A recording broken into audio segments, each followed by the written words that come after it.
refuse to lose. I'm built to win. Applied myself, I filled it in.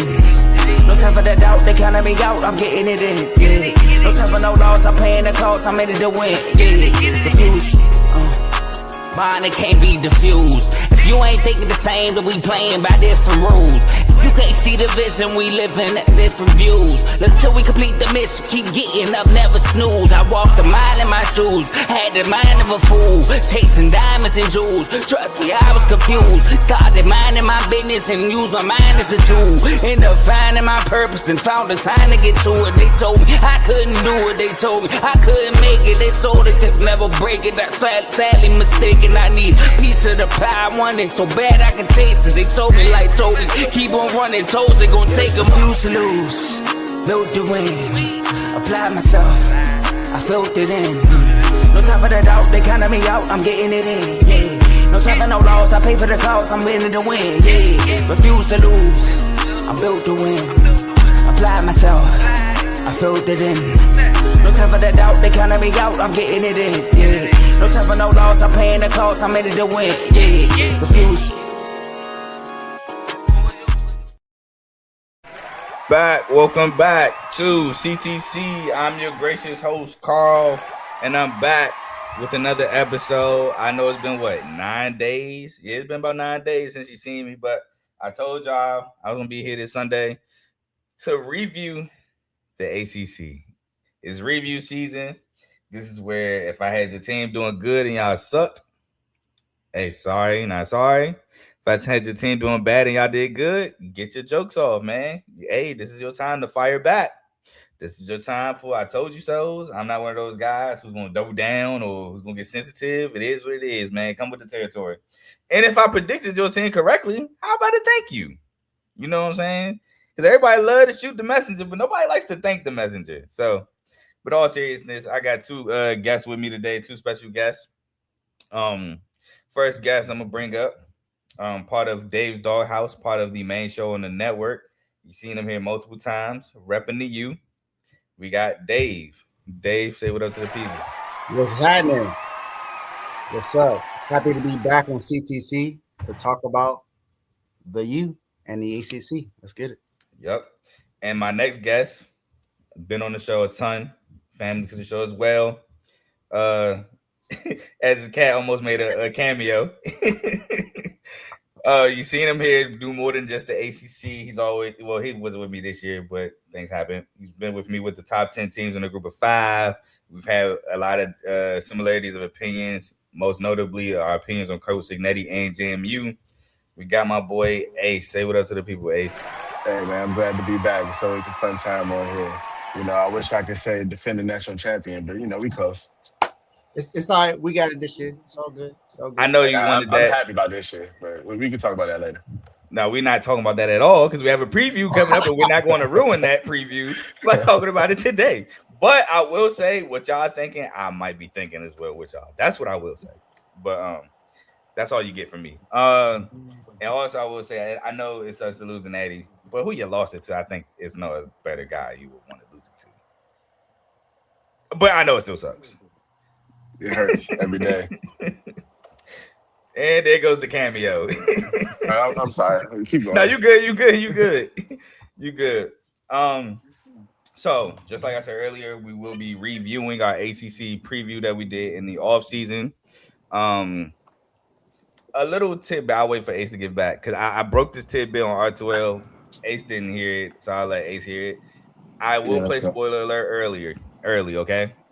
Like I said, I told this to Dave on R2L Show. I had a Georgia Tech shirt on, right? Remember? During the ACC preview. That is literally the only team in the ACC where I got their record correct. They went 9-3, 6-2. I had them going 9-3, 6-2. Crazy. That's crazy. He was foreshadowing, man. Hey, shout out really Georgia Tech, man. Shout out Georgia Tech. But if you're new here, please like, comment, share, subscribe. Even if you're not new here, please like, comment, share, subscribe. It helps the channel. It helps the network. Without further ado, we're going to get into our first team, and that is Boston College. Now, Boston College, second year under Bill O'Brien, made a bowl game his first year. did not make a bowl game last season. I think they had a lot of problems at quarterback. Just consistent play at quarterback. I feel like defensively they weren't bad, weren't good. I think they. I don't want to say solid though either. I'll say below average. But offensively at quarterback just seemed like an issue. Not good of a season for Boston College at all. Um, I had them going 4-8, 2-6. They actually did worse than what I thought they would do. They went 2-10, 1-7, winning. Their only ACC win was Syracuse, and Syracuse also, which we'll talk about later, had a terrible season. But I feel like that all went downhill when they lost their starting quarterback due to injury for the rest of the year. But yeah, just a downright terrible season for Boston College. Bill O'Brien has to bounce back next year. But for their schedule, I predicted them to beat Fordham, which they did win.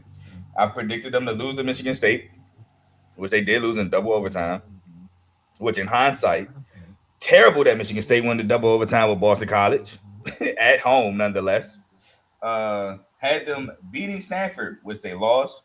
Had them beating Cal. Did not know about JKS. Shout out to him. They lost. But that was actually a really good game. 2 fourth-quarter interceptions derailed Boston College of that one. Had them losing to Pitt, which they lost. Had them losing to Clemson, which they lost. Had them beating UConn, which they lost. I had them losing to Louisville. They lost. I had them losing to Notre Dame. They lost. I had them losing to SMU, which they lost. I had them losing to Georgia Tech, which they lost. And I had them losing to Syracuse, which, like I said earlier, was their only ACC win. I predicted 8 games right, 4 games wrong, but I did correctly predict the under 5.5 win total for Boston College. Ace, talk about Boston College and what you predicted. Well, what I predicted out of Boston College, I predicted them to go 5-7, 3-5 in ACC play. I thought that Bill O'Brien would, bring a little bit of juice to him. Maybe not, the top of the conference type of performance, but I definitely didn't expect them to be 2-10, winning only their first and their last game. And well, at least when they won by double digits. I mean, I guess you can give them that, but anything beyond that, it was a pretty underwhelming season for them. I mean, they kind of took Georgia Tech to the wire. I know that was a close game. Yeah. But I think you mentioned another overtime game. I'm not sure which one you Michigan were State. to. Michigan State, but, double OT. Yeah, but that was like Michigan State was a great team either this year. Chill out, bro.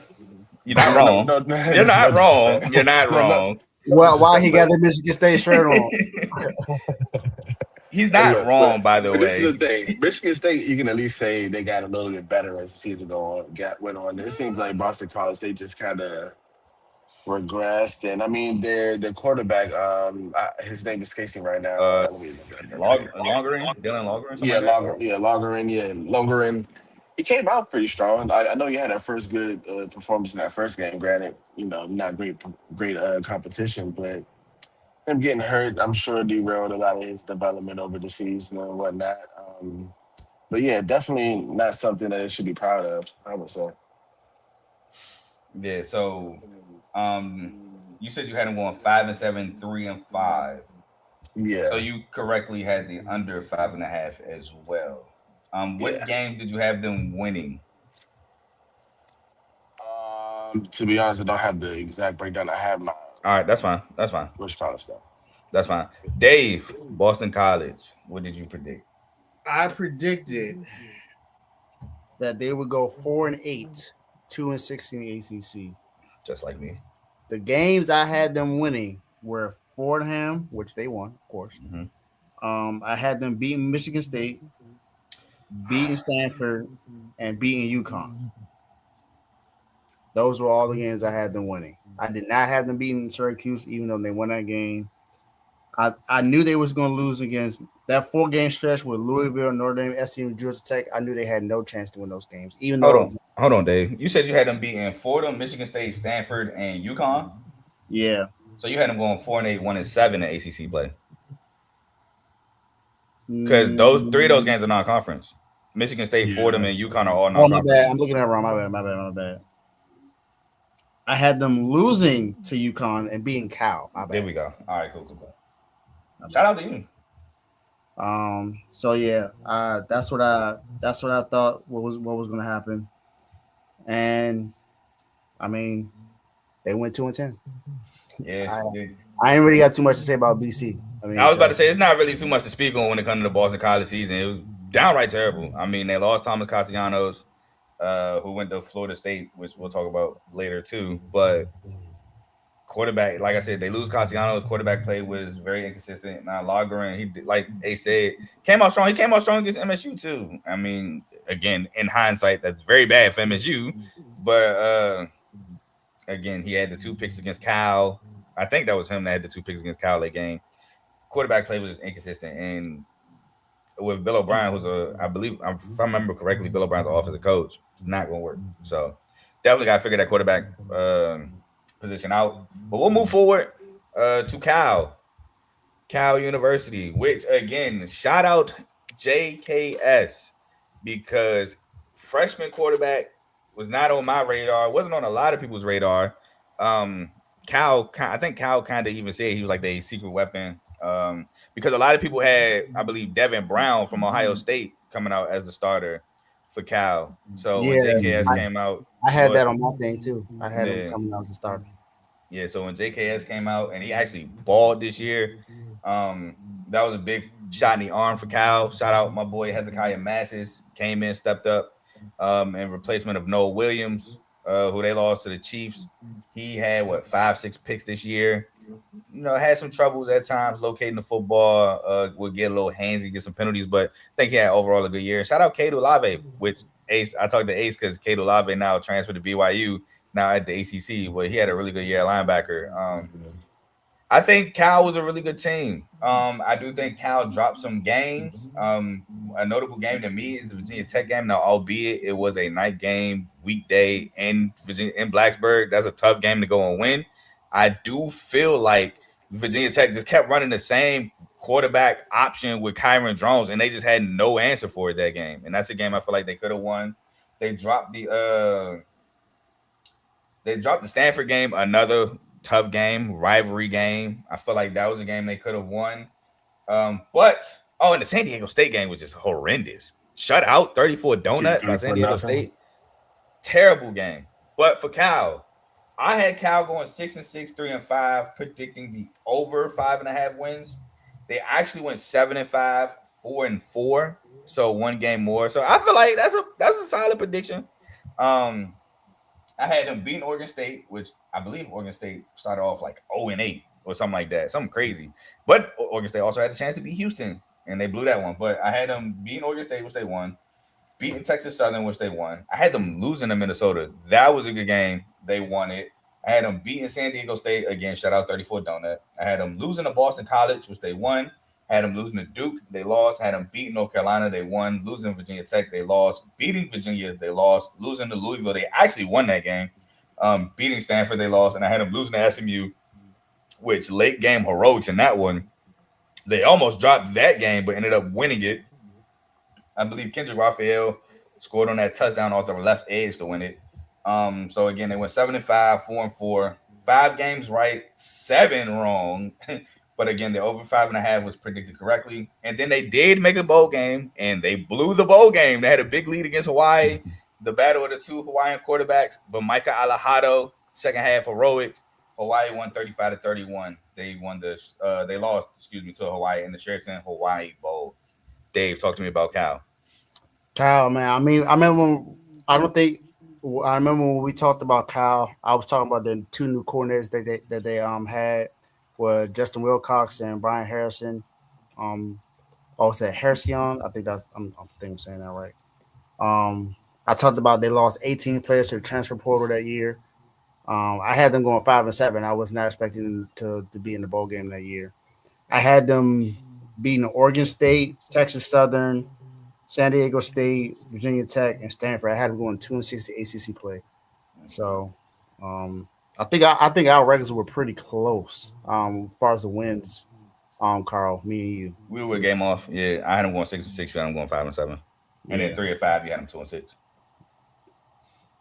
So I mean, like you said, I thought Devin Brown, since he came from Ohio State, I thought he was going to take over the job as a quarterback. But clearly that didn't happen. And hey, shout out to Cal. They had a good year that I wasn't expected to be. I didn't expect it to be horrible, but I didn't expect it to have to be in the bowl game. Yeah, and shout out JKS, man, because right decision, because the boy can ball. The boy nice. Boy pimping went accurate. Shout out him. Go ahead, Ace. Yeah, so I had Cal going 4-8, 2-6 in ACC play last year. Clearly, they went a little bit over that, going 7-5, which I'm not totally surprised by. I did hear a couple of rumblings about JKS in the offseason going into the season, and I kind of just equated it to like the same kind of hype that Nico got coming into Tennessee, just because they just. I don't know why I kind of equated them the same, because I think they both had those lanky bodies and stuff, just a tall kind of quarterback. But JKS could definitely stick it. You could probably argue that their passing game was a little bit sharper than what it was with Mendoza, to be honest. And I think a part of what kind of hurt Cal last year, which they didn't really have a lot of production out of running backs, or even if they had the talent, because I don't think they had a Jaden Ott on their squad. Was nice. But Jaden Ott didn't even really play either. So let's not overdo him either.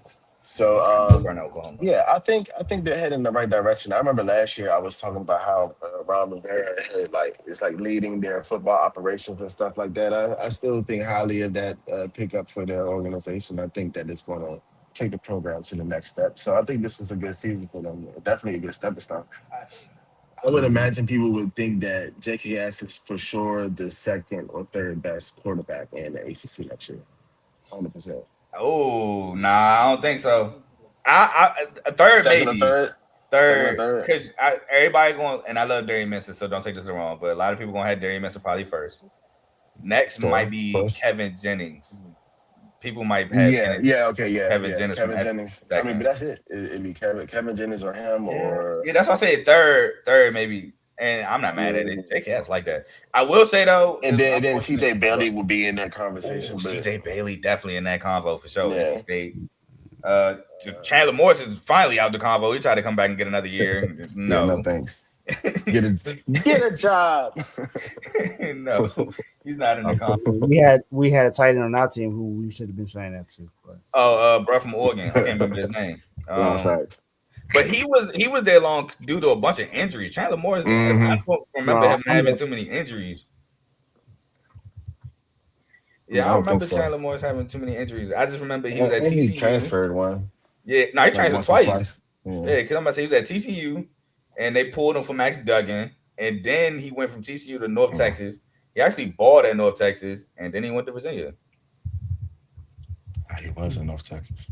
Yeah, so, and I will say also this, bro. It was very unfortunate that Cal fired Justin Wilcox, but it could be a blessing in disguise. I actually like Justin Wilcox at Cal. I did too. But I didn't think that was a great move on them. I thought he was a pretty good coach. Yeah, I thought he was definitely solid for the boys. But I mean, hey, I think it might work out for him. So who knows? But that's enough about Cal. Shout out to them. Had a good season.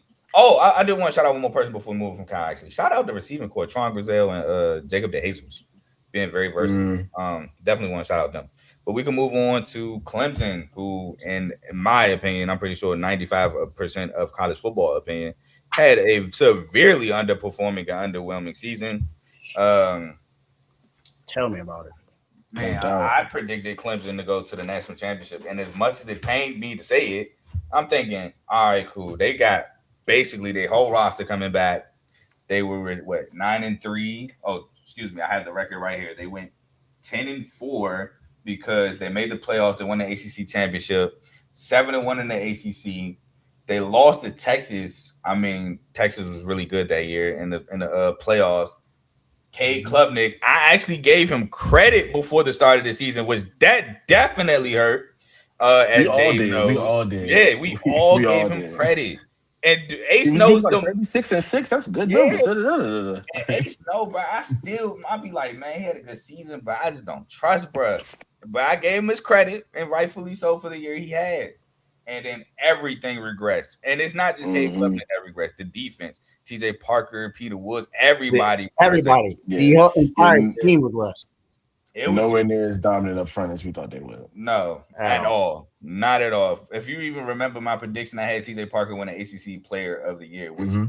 obviously Yeah. somebody else won it, and we'll talk about that person winning it later. But yeah, it was bad, terrible season, and we actually even talked about how Dabo actually got in the transfer portal like that Mm-hmm. year, just previous to this year. So maybe he don't need to listen to y'all. Maybe he just need to stick to his guns and forget the transfer portal. Because this year they went 7-5 and 4-4.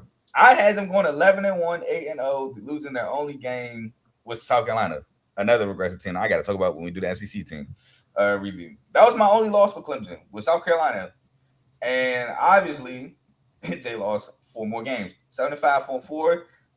The 5 losses they had was they lost to LSU, which that game was terrible. That should have been the start of it.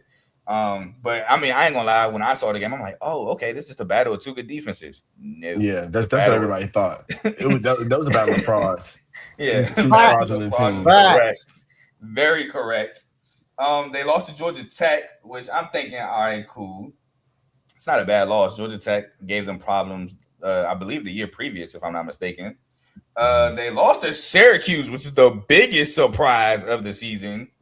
They lost to SMU, and then they lost to Duke. They did finish the season on a 4-game win streak, but let's be real. The 4 games were Florida State. They were very underwhelming. Louisville, which that's a good win. I'll give They them that. squeaked But that out too. yeah. Furman. Played Furman. them And late in the then- year. So, yeah, but you I still will got- say both South Carolina schools do that. South Carolina always has like Citadel or something towards the end of the year before we play Clemson. So can't really get on them for that. And then South Carolina, which very underwhelming year for South Carolina. So very fraudulent 4-game win streak, because then they get to the Pinstripe Bowl against Penn State, who was also another team who severely underperformed. And fun fact, the Pinstripe Bowl was my national championship game. I had Penn State and Clemson in the national championship, and they played each other in the Pinstripe Bowl. That was like, oh, you got to play Yeah, the you was right. I mean, yeah, technically I was right. They played each other in the offseason. I mean, the postseason, just not the right game. Technically. And they lost to Penn State 22-10, could not generate any offense. Penn State really couldn't generate any offense either, but Penn State generated offense when they needed to. Obviously, I got the over 9.5 completely wrong. 6 games right, 6 games wrong. I already announced them. Ace, talk to me about Clemson. Yeah, I completely overestimated this team. I thought they would have elite quarterback play, deep defensive line play, like a top end ceiling, and it all just fell down. I don't know what it was, man. It's like you looked at that Clemson team on paper and you see the recruits that they have, and you say, all right, they have one of the best quarterbacks from a class 3 or 4 years ago who should be, making his claim to be a top pick in the draft. You have multiple potential first round picks on the D line. You got a first round corner in Avion Terrell. Then you have these talented wide receivers. It's like, what happened, man? It's like I don't know if Dabo is losing the juice. I don't know if it's a coordinating issue. I don't know if it's the kids these days that he not connected with them or whatever the case is. But I got one for you, Ace. Is he better at being the hunter and not the hunted? I don't know, because I feel like they were hunted for many years. It's not like Clemson came on the scene and then 1 year later, everybody was just like, all right, That's true. But last year, I feel like they weren't really the hunters. I mean, the hunted, they were more so hunting. And then they had a really good year. Yes, I feel you though, because the Deshaun Watson I national think championship. I think this is the thing that happened. They stopped getting the elite players. They would have an elite running back. I think that's really what the main issue is. They don't be having that bell cow that they can give it to. You had your Phil Moffers, you had your I can't remember white boy name. Will Shipley, even people before him. You know what I mean? You had people that you could rotate in and out, get you those tough yardage, and I just don't think they have that right now. And even Phil Moffitt's not going to do nothing in the league, or didn't do anything last year in the league. So I don't know. I think they can still get those kids on the D line and things like that. I think they'll still always have a respectable and tough defense. But I don't know if I don't know if their offensive either philosophy or the recruiting, whichever it is, it isn't matching up with the past performances. Yeah. Maybe it's Yeah. just at the same caliber of player anymore. Maybe they need to pay people. You know, I don't know, because you can't say, well, he didn't get the quarterbacks of the past because Cade Klubnik was touted to be as Hallie. I don't want to say as good as Trevor Lawrence in him, but he I was the mean, he top guy in his was. class. Yeah, he was. And, They talked very highly of him. yeah, even All these DJ. things about DJU, they was Yeah, like, all right, we might have missed on that one, but we know this kid is gonna be one of ones, and but even DJ not to say he Underland. wasn't good. But Yeah. even DJ, he came in very highly touted. Then the Notre Dame game happened, and remember when NIL first popped off, he was the first one with a commercial. He had, I think, the Dr. Pepper Yeah. commercial or something like that. Yeah. So he was very highly touted. He dropped off. Cade Klubnik, he proved he had a great junior campaign. Senior campaign was very meh, but so was everybody else. So you can't Right. say it's because of the quarterback because since 2019 when Lawrence left, I think that was the start. DJ was the next guy, and Yeah, he then was. after that was Cade Klubnik. Now I don't know about future classes, but it's like you said, it's a kind of a mystery of why Clemson fell off the way they did this past season. Yeah, well, I mean, we could also go back before, like, all right, looking at their last couple of years now. I mean, even 2023, they went 9-4, which wouldn't have been like the best Clemson year, 4-4 in the conference. That's basically but that was the DJU year. I think it was like his first year or second year, I think that was his something like last year. that. That was because that's when they lost to Iowa State in the bowl game, right? I want to say, was it the Orange Bowl or something like The that? I want Gator to say they Bowl. lost. No, that was the year No, before. If it was the Orange Bowl. I know one bowl game they lost to Tennessee. It was bad. It was so bad. People thought Joe Milton was about to have Tennessee, including myself. Thought Tennessee was about to turn up. I And see. then I think the following year they lost to Iowa State. I see a Kentucky in Clemson. Well, they beat Kentucky by 3, but that was who was the quarterback there? Oh no, Cade Klubnik was the quarterback then. Okay, so maybe Or maybe yeah, maybe the 2024. Orange Bowl one was DJU. I think that was. I think you're right. Yeah, I remember one joint. Tennessee mopped them in the Orange Bowl. But I can't remember. I could have swore they played Iowa State in one bowl game. Because I'm like, dog, this is like the battle of two coaches with the same philosophies. Like they want to play defense. I No, just can't remember. you're right. This was the year that Joe Milton went crazy. Yeah, he Yeah, went, 31-14. bruh, he went dumb. Yeah, but we also got to remember, like this is like a decade of Clemson being good and being at the top of the game. I mean, Not facts. so I mean, you can't last forever, but at a certain point, they do have to look in the mirror and say, what is it that isn't working for us? Because you're Clemson, you really have no excuse. You know what I mean? You know you have a great coach that people will want to play for. You know you have good recruiting. It's just what's going on inside that building that's making these people not performing 100%. It's got to be Yeah. something. Yeah, I just think it's also probably the biggest disappointment to a season for Clemson that I can remember in a long time. Sure, for sure, very long time because they were supposed to be. This was supposed to be the year like, all right, to get right. Let's Yeah. get it back on track. Let's be who we are, and and who they are now is not the top of the ACC. Nope. I get like, hey, get it in, get it in. I don't like Clemson, so I'm all for it. Dave talking to me about Clemson. Hey, Carl, we had the same exact record, same exact wins, and everything.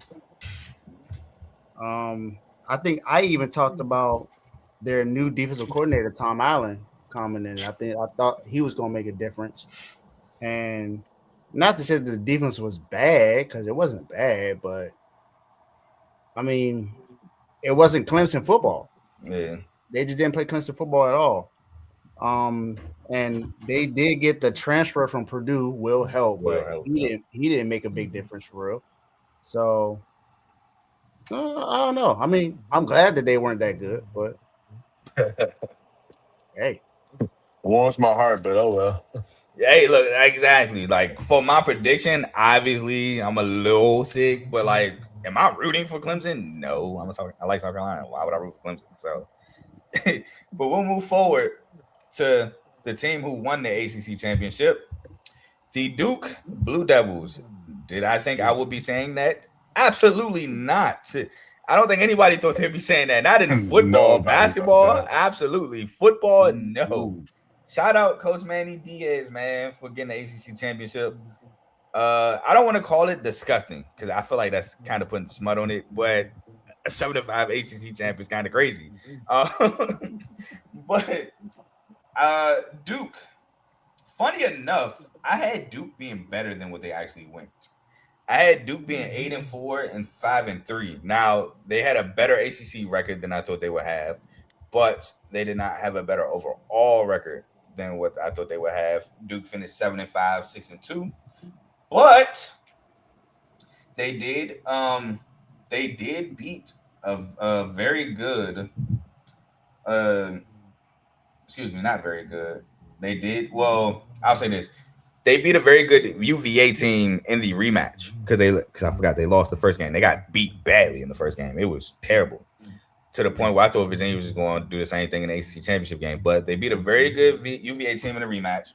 They beat a solid Wake Forest team, and they beat them badly. I believe that's what got them in, if I'm remembering correctly. That Wake Forest win got them in. Because I think if they'd have lost, SMU lost the week before, and then they beat Wake Forest. Nah, it was the same week. It was the same week. It was SMU lost to Cal the same week. I think it was a different day. I want to say Duke and Wake Forest played on like a Friday, and I want to say SMU Cal played on like a Saturday that week. But it was the same week. I can't remember who would prevent it to get in the ACC championship game. Was it y'all?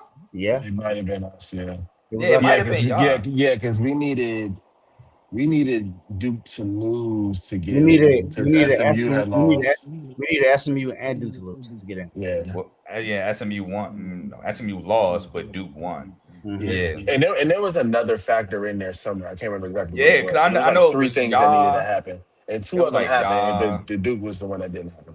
Hold on, I got the final standings right here. I know it was y'all in the mix. It was Georgia Tech in the mix, which I said they were fraudulent. No, I said Pitt was fraudulent. Pitt was it was a 4-way tie between us, Georgia Tech, SMU, and Virginia. Yeah, I think it literally prevented y'all from going.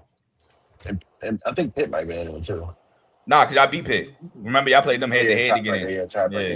Y'all beat the brakes off Pitt, which I told you y'all was going to do. Yeah, we had to beat them worse than Notre Dame beat them. Yeah, y'all beat the brakes off just as bad. But yeah, so Duke, I will say Duke had a really good offense. Like, as y'all know, because I have the quarterback and Cooper Bearcat, the receiver. So y'all know Manny Diaz. He put him on display, and y'all said, "Thank you, Manny. We'll bring him back to the U. We won't bring you back though." But anyway, great season offensively. I think they had a solid defense for them as well.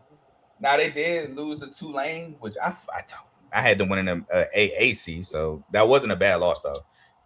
They also lost to Illinois, which I predicted. They beat Elon, which I predicted. They beat NC State, which that was a good win in my opinion. Beat Syracuse, beat Cal. That was another good win in my opinion. Lost to Georgia Tech, beat Clemson, lost to UConn. Shout out UConn, man.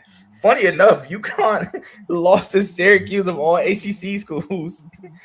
Lost to Virginia. They won the rivalry game with UNC and Wake Forest, so they basically were state champs. Oh, no, can't even say they state champs. I forgot they lost. They were state champs. They beat NC State, UNC, and Wake Forest to win the state of North Carolina. So not only did Duke win the ACC title, they won the state of North Carolina. So shout out to Duke for that. Again, feels crazy to say in football. Very crazy to say in football, not basketball. But they won the ACC for the first time ever in school history. The ACC championship. I believe they made the ACC championship. I can't remember if they made it or not before. I want to say they made it in like 2013 or something like that. But no, not 2013, because I believe that was the year Florida State played Georgia Tech. Did they make it? I can't remember if they made one before, but I want to say they did make one prior. But nonetheless, they won the ACC championship. Did not make the playoffs, however, because again they went 7-5, so didn't have a good enough record to get the automatic qualifier winning a championship. But they did win the Sun Bowl 42-39 versus Arizona State. That was a very electric game. They went against Arizona State, not with Sam Levitt, but with Jeff Sims. And I believe Jeff Sims and Jefferson Fashion had a turnover to lose it for Arizona State. But I predicted correctly the over 6.5, 7 games right, 5 games wrong. Talk to me about Duke, Dave. Yeah, I had them going 9-3. I had them going 5-3 ACC play. I thought they would start the season off on a 4-game win streak against Elon, Illinois, Tulane, and NC State. Then it was kind of be like loss, win, loss, win, loss, win. That's kind of how it was going for them. I did like the fact that they retained both of their coordinators, so they retained some continuity on their team. That was one of the important things to me. That's why I kind of went with that record with them. And Manny, I always love Manny. Manny, which is my one of my favorite head coaches in with Miami, even though he didn't really win much. I always liked his moxie, his attitude, the way he carried himself, and the way the players loved him. So I was kind of sort of rooting for him a little bit, but I did need them to lose that last game, which they did not lose. But it's all good. I think I'm probably the only person on this panel that had them losing to UNC. So, and we'll talk about UNC later on down the line. So, yeah, I'm pretty sure I'm gonna get laughed at with that one for sure. Hey, it's all good because you're gonna laugh at us for Virginia, so it's a gift and a curse. Sure. And by the way, I was right. They did make the ACC championship game against Florida State in 2013. Yeah, they made another one in 1962. They had the ACC champion, like the actual championship game going on that long. Dang, well, I'm probably wrong about their only ACC championship win then. But Ace, talk to me about Duke. Yeah, so Duke, I can't say I expected much out of them even when they got Darian Minson. I thought that it would be a team where I thought, a Manny Diaz defense, maybe they may have some discipline issues, maybe they won't, and that'd be the difference between them being a good team and a bad team. I definitely thought their offense probably had, a lower ceiling than it actually had. And as it turned out in the ceiling, the offense was cooking, I mean, they had it going on with Mensa, and it's a good thing to see. Like like Dave said, I got a soft spot tomorrow for Manning too, man. I like to see when Manning's doing good, and then I always want him to not get the short end of the stick. However, I had them going 6-6 and 4-4. Obviously, I was off on that, but after that Tulane game and the way they lost that Tulane game, I kind of checked out of their season because Tulane was pretty much in control of a lot of that game, particularly in the second half. And then they kind of came back to make it respectable. But at that point, I was like, okay, I kind of think I see what kind of team this is. And then from there, they kind of had a nice little win streak, then lost to Georgia Tech, beat Clemson by 1. But again, we just talked about Clemson. Clemson was the same Clemson team, even though it is still impressive that they were able to walk into Death Valley and do that. Mm-hmm. 2 more losses. A loss to Connecticut at Connecticut is nasty. I don't care what you say. I don't care what Skylar Bell did. It's nasty. Shout out Skylar Bell. Oh, you gotta shout out Joe Fagano too, though. Oh yeah. Shout out to QB. But the loss to Virginia was very, very nasty, and I thought that was definitely going to be the end of the season. So the way that they got into the ACC championship is in itself crazy, and the ACC they need to do something to change like the way these tiebreakers work. Oh, brother, they do, bro. They do. There's no reason that I understand that everybody can't play everybody, sure, but if you have a team that's ranked higher, so how you not going to take the Neither team should have handled business. I'm not saying they shouldn't. I'm just saying though, like if you want to, in order to, because this is the type of stuff that trickles down into the playoff conversations. Now we're gonna have 24 teams. You know what I mean? Like it's just, I think if you can't get it right on the conference level, you're not going to get it right when they get to the macro. You know what I mean?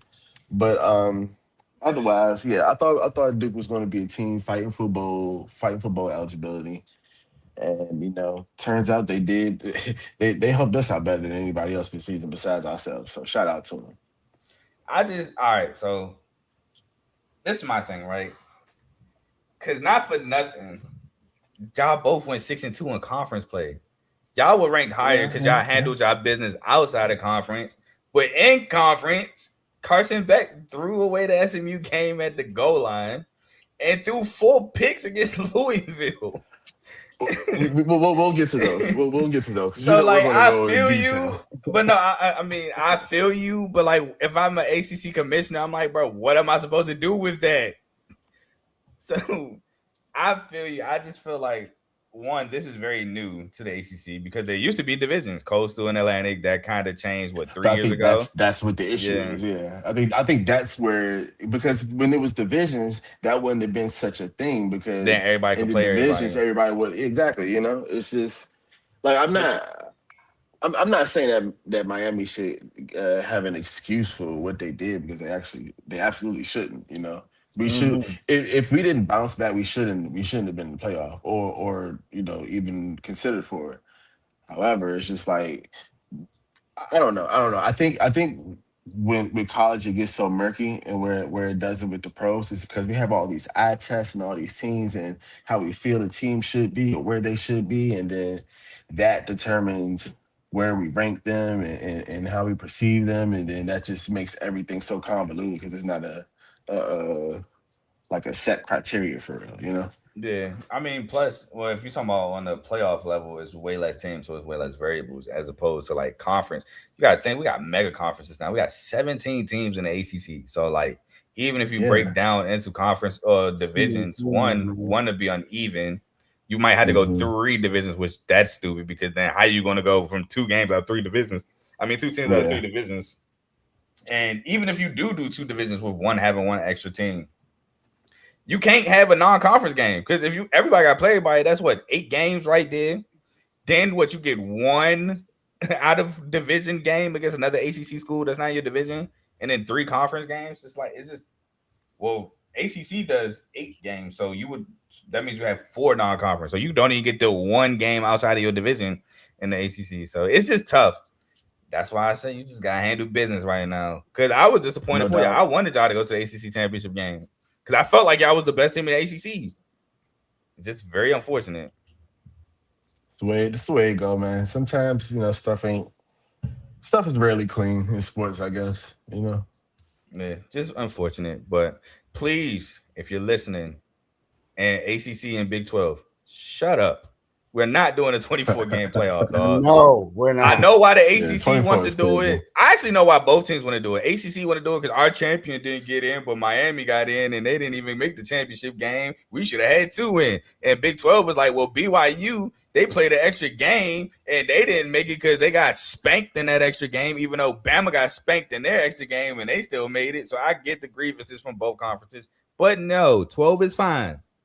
And ACC's grievance is bull, because just fix your own system, and you won't even have to do all this dumb stuff, Yes, or bring like the they. divisions back. It's Or very just like handle Take them out of it's something. business. no, yeah, definitely handle business, but it's one of those things. It's like they're only arguing it just because that's just how it ended up being. You know what I'm Yeah. saying?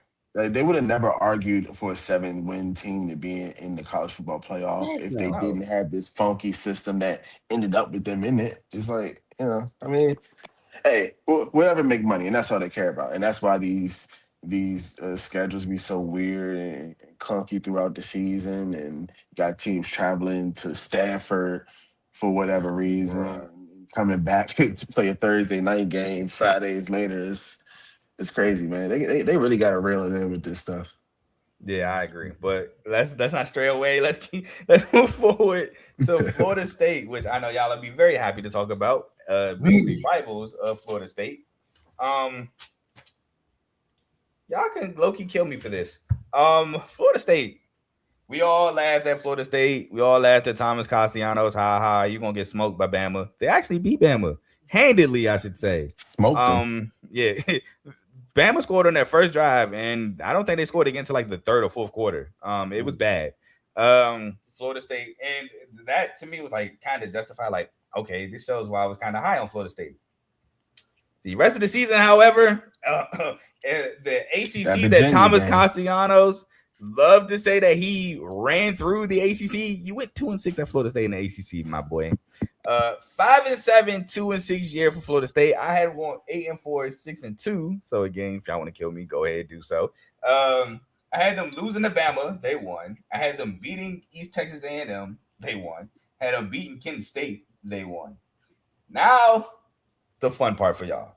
I had them beating Virginia. They lost. I had them losing to Miami. They lost. I had them beating Pitt. They lost. I had them beating Stanford. They lost. I had them beating Wake Forest, which they actually won. I had them losing to Clemson. They lost. I had them. Dog, what is going on? I don't even know what I did here. I had them. I think I had them beating Virginia Tech, and they won. I had them beating NC State. They lost, and I had them losing to Florida, which they lost again. Terrible year. Did not make a bowl game. I'm blanking on a coach name from Memphis. Is it Norvell? Is it Mike Norvell? Yeah, Mike Norvell. Mike Norvell is now on the hottest of hot seats at Florida State after last year. Y'all could pick. This is y'all time to go off, so y'all pick who y'all want first to talk about the horrible season that Florida State had. Ace, to be honest. Okay. Well, thank you very much for that, sir. Well, first of all, let me say how wrong I was about Florida State, because I actually thought they would be decent. I thought they would have a bounce back year. I really thought that their secondary would improve dramatically. I thought Thomas Castellanos would do well in the Gus Malzahn offense. I really thought that they had, like, I thought Deuce Robinson would go crazy for the year. Like, they had players, they have talent. They had what I thought were decent coordinators and coaches. I mean, Mike Norvell, that's, debatable for sure, especially these years. And also, shout out to them for extending him a couple years ago, because he's definitely going to be here for at least another 2 years, because that buyout is ridiculous still right now. So shout out to them. They got the money. That boy will be a buyout boy. He start off anything bad this season. Hey, you I don't know, man. They might gotta. I think they might gotta deal with it for at least one more, bro. This should have been a buyout. His buyout's got to be ridiculous. His buyout got to be crazy. I'll Google that for you, but go ahead. Yeah, please do, because I want to know how much it is. So, they beat Bama. Beat Bama pretty good too, which was very surprising. I'm just like, all right, maybe we'll have a decent game this year, right? Then they whoop. How much is it? $53.3 million. Yeah, he's there for another year or two. Told you. There's no way, bro. There's no way they're not firing. That's what they're gonna get after that. You have to get something. He's gonna coach that contract out. Hey, Lane Kiffin might leave. If you know, you know. No, he's not. You gonna complain about the Tiger at LSU? They're gonna turn out to be racist down there too, man. Hey, what I'm. Hey, no, Ace. Dead serious. The Tiger name behind LSU has racist roots. Nah, I just found that out like a week ago. Seriously? I'm so serious. We can talk about it after, because I do want to know that. But so I think the highlight of the season for me with Florida State was definitely the Virginia game, because I remember I was watching that game. I was like, dog. I was like, yo. For some reason, like, Virginia would not just go away. And you can kind of tell that Florida State walked in there and they thought that they just had to jump just because they were there. It was just a certain, like, lackadaisicalness to them. And I think Virginia just jumped down and got ahead of them earlier in the game. And then Florida State ended up fighting their way back over the second half. Because I feel like I distinctly remember them being down big at the half. Yeah, Florida State, I think, scored first, but then they started fumbling, and I think they threw a pick. Yes, that's what it was. It was Virginia scored. Yeah. It was all those turnovers, yes. And then I want to say it went to overtime, like two overtimes. It went to overtime, and Deuce Robinson dropped that touchdown at OT. Yeah, man. Overall, I'm going to just say I'm happy that they suck, and I hope they continue to suck. And hopefully we can bust them even worse this year, because I think we played them at home this year. So, this upcoming year. Also, that was that was another Mally coming out party, that game. Mally went crazy. Them 2 long touchdowns. Oh, they called one of them back. He had another one. CJ Daniels scored like twice. Oh, man. Florida who? Florida State who? Yeah, y'all play Florida State near your birthday. Y'all played them on the 17th of October. No, sweet, even better. Nice little gift. Yeah. Real quick before you go, Dave, I forgot to say that I incorrectly took the over 7.5 win total for Florida State. Finished at 5-7. Go ahead, Dave. Yeah, I had them going 7-5. I had them being a little decent, at least making the bowl game. So glad that didn't happen. And And I know we're talking about Miami, but shout out to Duke because they basically did what we do almost every single year now and win our state. Because we just beat Florida State. I mean, we just beat them, and we beat USF as well. So we own Florida. Florida belongs to the line, belongs to the U. Back-to-back years. I remember when we talked about FSU, we talked about what Tommy Castellano said about Bama, and he was basically he was talking smack. He backed it up too. Backed it up in that game, and then Virginia came, and then Miami came, and I was like, I was so happy to see that happen against us. It was one of the best games that I watched all year long, just to see how they thought that they were so good. They were down 21-0 early in the game or something. Yeah, I jumped up crazy. Yeah. Just it was. I was sick though because I wanted it to be a top 10 matchup, so I was sick that they lost. But whatever. Hey, I don't care if they lost or not. I'm just glad that we beat the brakes off of them for real because I mean they did come back a little bit, but we beat the brakes off of them for real. They scored 19. They scored 19 points in the fourth quarter. Sure. Yeah, we let our foot off the gas. That's what happened. Yeah. Well, they also kicked the field goal with 20 seconds left in the game. I was about to say, didn't they like mismanage the end of it too? Yeah. Yeah. Well, yeah. Like it was. They didn't get to 19 points until like it was within like about to be 2 minutes left in the game. Yeah. Then, the game was never a question. Yeah. Like, they were never like, oh, Florida State might pull this off. Yeah, it was 28-3 for majority of the game. Yeah, I had them losing to Bama. They won. I had them beating East Texas, Kent State, Virginia, Pitt, Stanford, Wake Forest, and Virginia Tech. I am so glad that I was wrong and that they lost most of those games. Yeah. Florida State is just trash, man. They're just trash. They don't belong in Florida. Send them to another state. They don't belong in Florida anymore because it belongs to us. So, shout out to Gus Miles to Gus Malzahn as well. You know, Mr. The offensive intricate guy who comes up with these amazing motion plays for them that did absolutely nothing against us. So, I'm glad that those guys didn't he fire his no, that was Florida that fired his coordinators, right?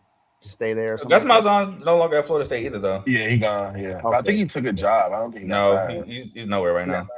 I don't know if he got fired, but he's nowhere right now. Down. Yeah. He may have had just like a 1 year. He might have got fired though. I don't know. I wasn't really hitting on nothing. But Mike Norvell, thank you, man. Thank you for accepting that contract. Thank you, Florida athletic director, for giving him the contract. I appreciate you. Thank you for not winning a road game in the last 2 years. That too.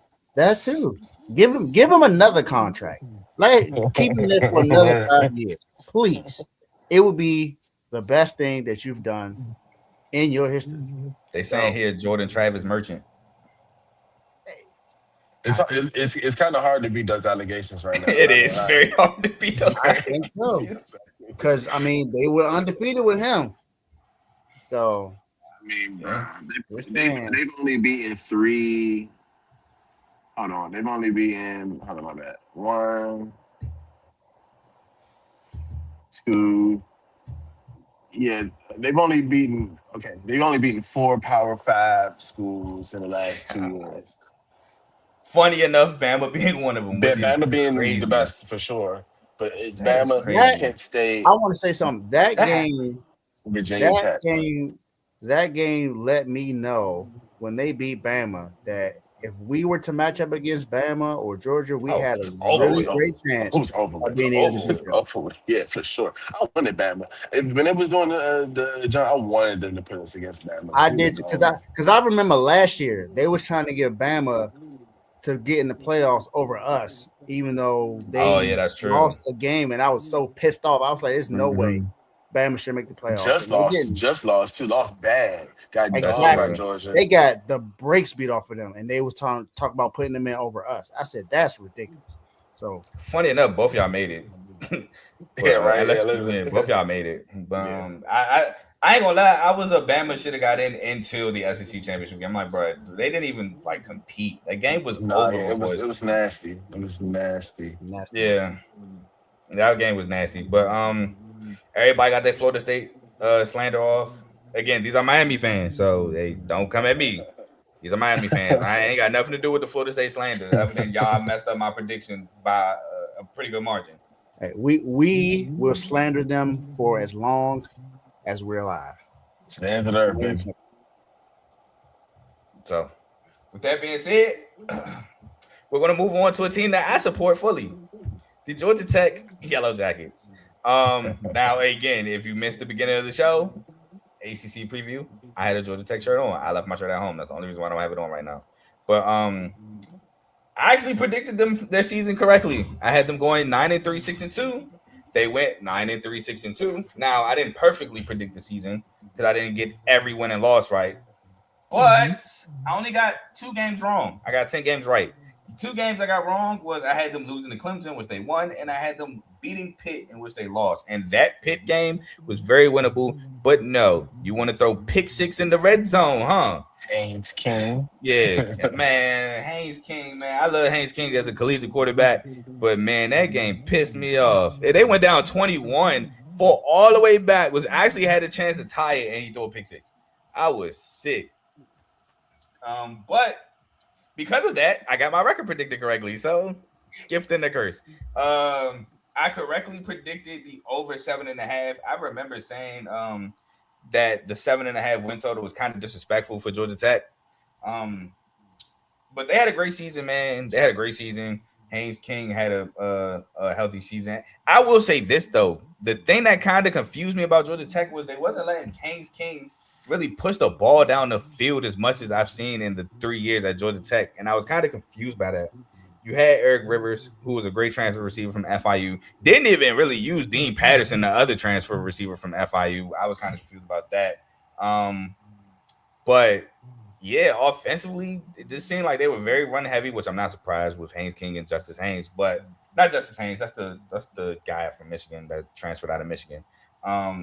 What's his brother's name? Jamal Haynes. There we go. Jamal Haynes. But overall, a really good season for Georgia Tech. And Coach Key has been having Georgia Tech trend up very well. And they were very competitive against Georgia. And the sky is kind of looking like the limit for Georgia Tech in the future, but we're going to keep it on this year. Ace went first. Dave, talk to me about Georgia Tech. Oh, by the way, my fault. They did lose the Pop-Tart Bowl. I forgot to mention the bowl game. They lost the Pop-Tart Bowl to BYU, a game they should have won probably, 25-21. All right, all I want to say is Georgia Tech disgusts me. I am glad that they lost that Pop-Tart Bowl. I wish we were able to play them last year so we could have gotten our revenge, but that is not on them. That is on Mario Cristobal for 2 boneheaded mistakes in back-to-back seasons. So that is one of the reasons why they have a stain on my heart when it comes to Georgia Tech, and I have a strong disdain for anything that involves Georgia Tech. I don't care if it's basketball, softball, baseball. Dang, they suck in basketball. Why you gotta hate them in basketball? I don't care.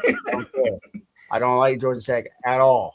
I want them to lose every game for every collegiate game that I don't care if they had a tennis team or a golf team. I want them to lose every single thing in Georgia Tech. Haynes King, I wish you were still there so we could play you again. But I mean, hey, shout out to you. I had them going 6-6 though. So I wrongfully predicted their record. And I had them, the only games I had them winning were against Gardner-Webb, Temple, Wake Forest, Virginia Tech, NC State, and BC. I had them losing to everyone else. I don't know why I had them losing to Colorado, but I did. Clemson, of course, Duke, Syracuse, Pitt, and Georgia. So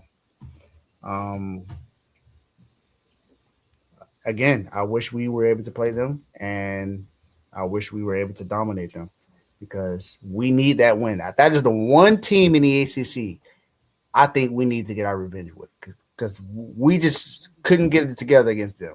I don't know what's up with Mario Cristobal when it comes to Georgia Tech, but he just makes stupid decisions. First was running the ball instead of just kneeling, where you could have won the game. My goodness. That was crazy. Don't worry, bro. That was Mario players, bro. That was Mario players. Don't worry. But I mean, what do you mean that's Mario? That's Mario players now. But No, like, I'm getting PTSD from just now. thinking.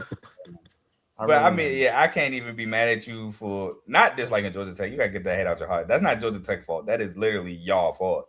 But if you mad at Mario for that for a long time, I'm not mad. But like, dog, shout out to literally Georgia just Tech. take a knee. Literally just take a knee, and then you don't fumble. They don't get a deep touchdown pass with 13 seconds left. Like, dog. And I think what's crazy is that wasn't even the last loss. It was a loss between that. I think we played after that. And I was about to say the next time they played, I think Haynes King was just a decoy and they just ran the football all day. No, they 2-timed us with him and Philo is what they did. Yeah, they our defense was just putrid, and we just couldn't figure it out. Our defense was bad. If we had last year's defense with Cam Ward, we don't lose a game. Y'all might have went 16-0. Yeah, 16-0 natty. No doubt. Mario, no doubt. You messed up something so bad, Mario. But you made it for last year, so you good. You good in my eyes. But you gotta get that hate out your heart for Georgia Tech. That's not their fault. Man, forget them. That's how I feel. It's not their fault. But Ace felt the same way. So like, no, facts. Yeah, I'm not fooling with Georgia Tech either. I may not have the visceral hate at the front of my heart as I did back then, but they still don't get no love from me. I do not like Georgia Tech at all. But you rock never with really Coach liked Georgia Key, Tech. though. That's the I thing. I like Coach Key. I think he's a great coach. I think he brought a very good culture to the team. I think he made them a tough team. They're very disciplined. They're pesky. Like you see Georgia Tech play and they're pesky. That's why they give Georgia the problems that they give them. Like they just a team that don't lay down. And last year they started off hot. Like didn't they start off on like a 5-6 game win streak? Oh wait, 6, 7. 7. No, hold on. No, 8. The 8 game win streak.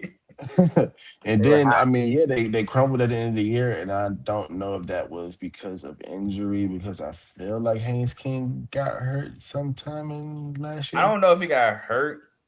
He got I think that was 2 years ago, but I don't think he got like hurt. He wasn't injured though. He played. Okay, but as you can see, like it definitely fell off after a certain point. Because I don't know how they lost to Pitt by double digits. Or NC State, to be honest, even though NC State was at NC State. That offense got hot. NC State offense could not be stopped that game. Yeah, I think that's probably that sounds about right. But I know who didn't have issues with NC State. We about to get to y'all. We about to get to y'all. Calm down. Pick 6, baby. Down. But hold on, that game was actually close though, if I remember correctly. Wasn't that game like actually close? It wasn't. That was I'm thinking of a different thing. That was the game. That was the game where we was like, all right. Okay, then I'm thinking of something else. That was the get right game. Yeah, that was I'm the game. Thinking about NC State in another game because I remember one game NC State they actually was really close. We've had some close games with them over the years, so it happens for sure. It might have been the year before, but I wouldn't be surprised with that defense. Yeah, but I did I think, you know what? I feel like if Georgia never lost, who was that wide receiver that went to go play with Cam Coleman at Auburn, like Eric Rivers or something like that? Nah, Eric Rivers was at Georgia Tech last year. Yeah, what was his name? You know who I'm talking about, dude, the dreads. He went to Auburn? Yes, he went to go play with Cam Coleman, if I'm not mistaken. I don't have my SEC book here, so I'll look it up. Yeah, but I just felt like if it wasn't like losing him, because he was very much their playmaker the year before. I think stuff like Eric Singleton. Eric Singleton. I ain't even had to look it up. I just realized who you're talking about. Yeah. It's like I think if they had like people like him, another very good athlete, like it would have looked different. It would have been a little more all around explosive. Because I think that with the Georgia Tech team, it wasn't like that they were balling out the arena. They were just they would smack you in the mouth. You know what I'm saying? They would take their time and they would go down the field, misdirections, quarterback runs, play action this way and that way. Like the way they play the game is nice. It's fun to watch when you're rooting for them.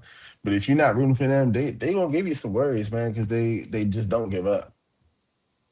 Yeah, which I respect. Yeah, but Georgia Tech to me was, while there was a good season, they were so up and down. Like you got the close game with Wake Forest, which they could have lost that game. You lose. Virginia gave them some bumps. Yeah, Virginia Tech gave them some bumps. Lose the game which the NC State game, like I said, they couldn't stop NC State in that second half on offense for nothing. You lose the pick BC game because you throw the game away with the picks. Yeah, man. Up and down season, albeit a great season. Even the Colorado game, that was close. The first game of the season, they won 27-20. But I think Colorado was up early, and it was a struggle bus for Georgia Tech to score. Georgia Tech, I believe, had a couple turnovers early in the game and mid game. So you never got, like, I feel like if Georgia Tech at its best, you never really kind of got that. But nonetheless, great season. We can move forward because I know y'all don't want to talk about them anymore. So another team that y'all might grow to hate, Louisville. Louisville Cardinals. Now, Louisville was another one of my, I don't want to say disappointments, but I think I did have them in the ACC championship game, if I'm not mistaken. I had Clemson. No, I think I had the rematch. I think I had Clemson at SMU, so never mind. But Louisville had another solid season, though. I had them going 10-2, 6-2. They actually went 8-4, 4-4. I almost predicted the same thing. I had 10 games right, 2 games wrong with this season. Unfortunately, the 2 games I had wrong were wins. I did incorrectly predict the over 8.5 win total. Again, they missed it by the hook. They did, however, win their bowl game in a battle of a bowl game in the Boca Raton Bowl against Toledo, 27-22. That game looked like Toledo was going to win it, to be honest with you. But Louisville pulled it off. I feel like Isaac Brown had a crazy game towards the end of that for Louisville. But I feel like it was a solid season. Miller Moss had his ups and downs. But overall, I think it's solid. David Braun gets the most out of his guys. I love, me and Ace both talk about Jeff Braun, excuse me. Very, very, we're both high on Jeff Braun. I had them beating Eastern Kentucky, beating James Madison, which James Madison fought like hell in that game. James Madison looked at one point like they were the better team in this game. In that Louisville, they were battling, they were fighting. They was like, yeah, we belong here too. They were stopping them on 4th and shorts, 3rd and shorts. I think at one point they were up 14 against Louisville, and then it's the second half that Louisville ended up coming out on top of that. But that was a battle. They beat Bowling Green. They beat Pitt, which I had them winning. So they started off on a 4-game win streak, which I had. Then they lost to Virginia, which I had them winning. They beat Miami, which I had them beating Miami because I remember saying that y'all games be crazy, and the team that is supposed to win normally doesn't win. Weekday game at that. Huh? Oh, it definitely was a weekday game, but it was a night game at y'all crib. Yeah, it was like a Thursday or Friday. Yeah. It was a Friday game. I remember. It was a Friday game. Yep. Boston College, I had them beating them. They won. I had them beating Virginia Tech. They won. I had them beating Cal. They lost. I had them losing to Clemson. They lost. I had them losing to SMU. They lost. And I had them beating Kentucky because Kentucky sucks, in which they won. Again, going 8-4, 4-4. Dave, I think it's your turn. Talk to me about Louisville.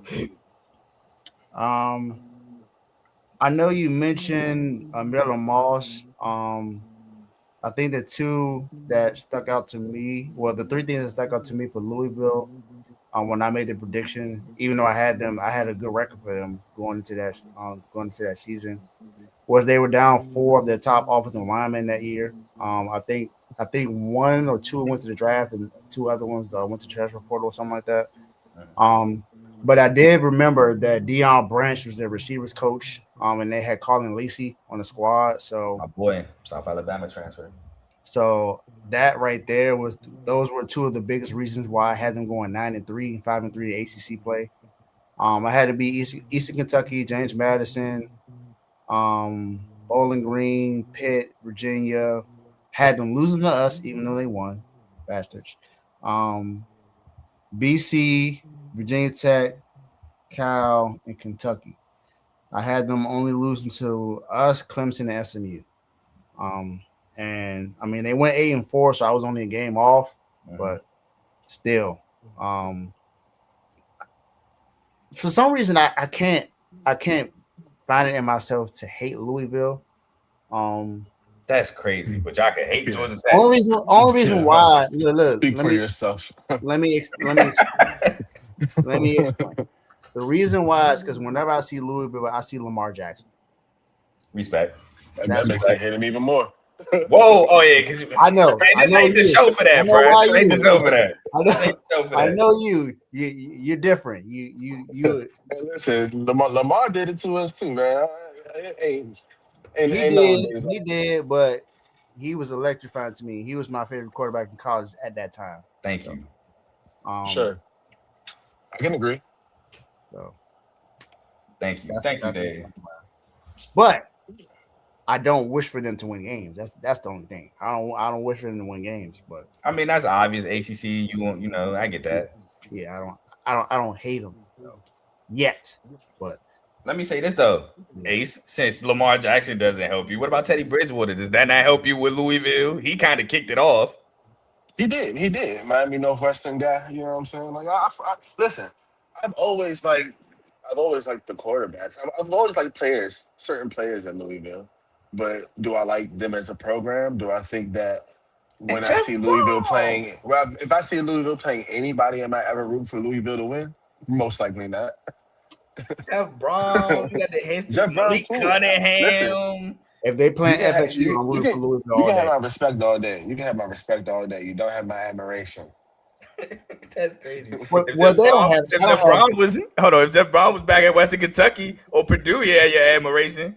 Yeah, he would. I'm like, look at that man dominating the mid majors. Somebody bump him up, try to get him somewhere. I don't got to play him. Yeah, that's his alma mater, bro. Good luck with that. Send him to the Big 12. He's never leaving. He's not leaving no time soon. He's not leaving no time soon, bro. He's there. Unfortunately, he's coming with the furniture. Yeah, bro. That's just crazy to me. I see all these ties, man. I ain't gotta get that hate out your heart. I get it though. Don't get me wrong. I definitely get it.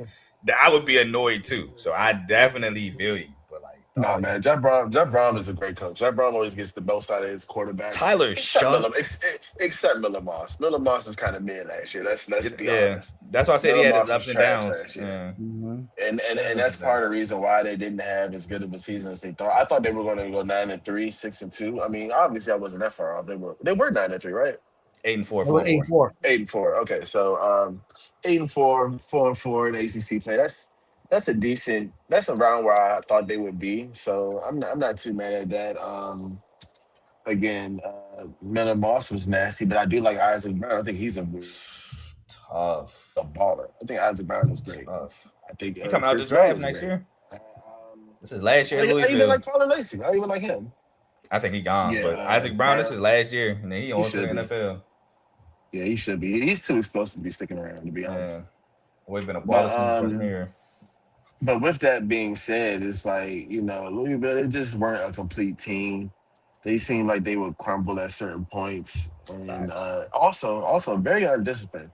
The only team that I've seen us play that got as many flags as we got is Louisville, except for the time when they played us. But beyond that, I don't know what it is, but they definitely have these things where they just make these mental errors and they shoot them in the foot.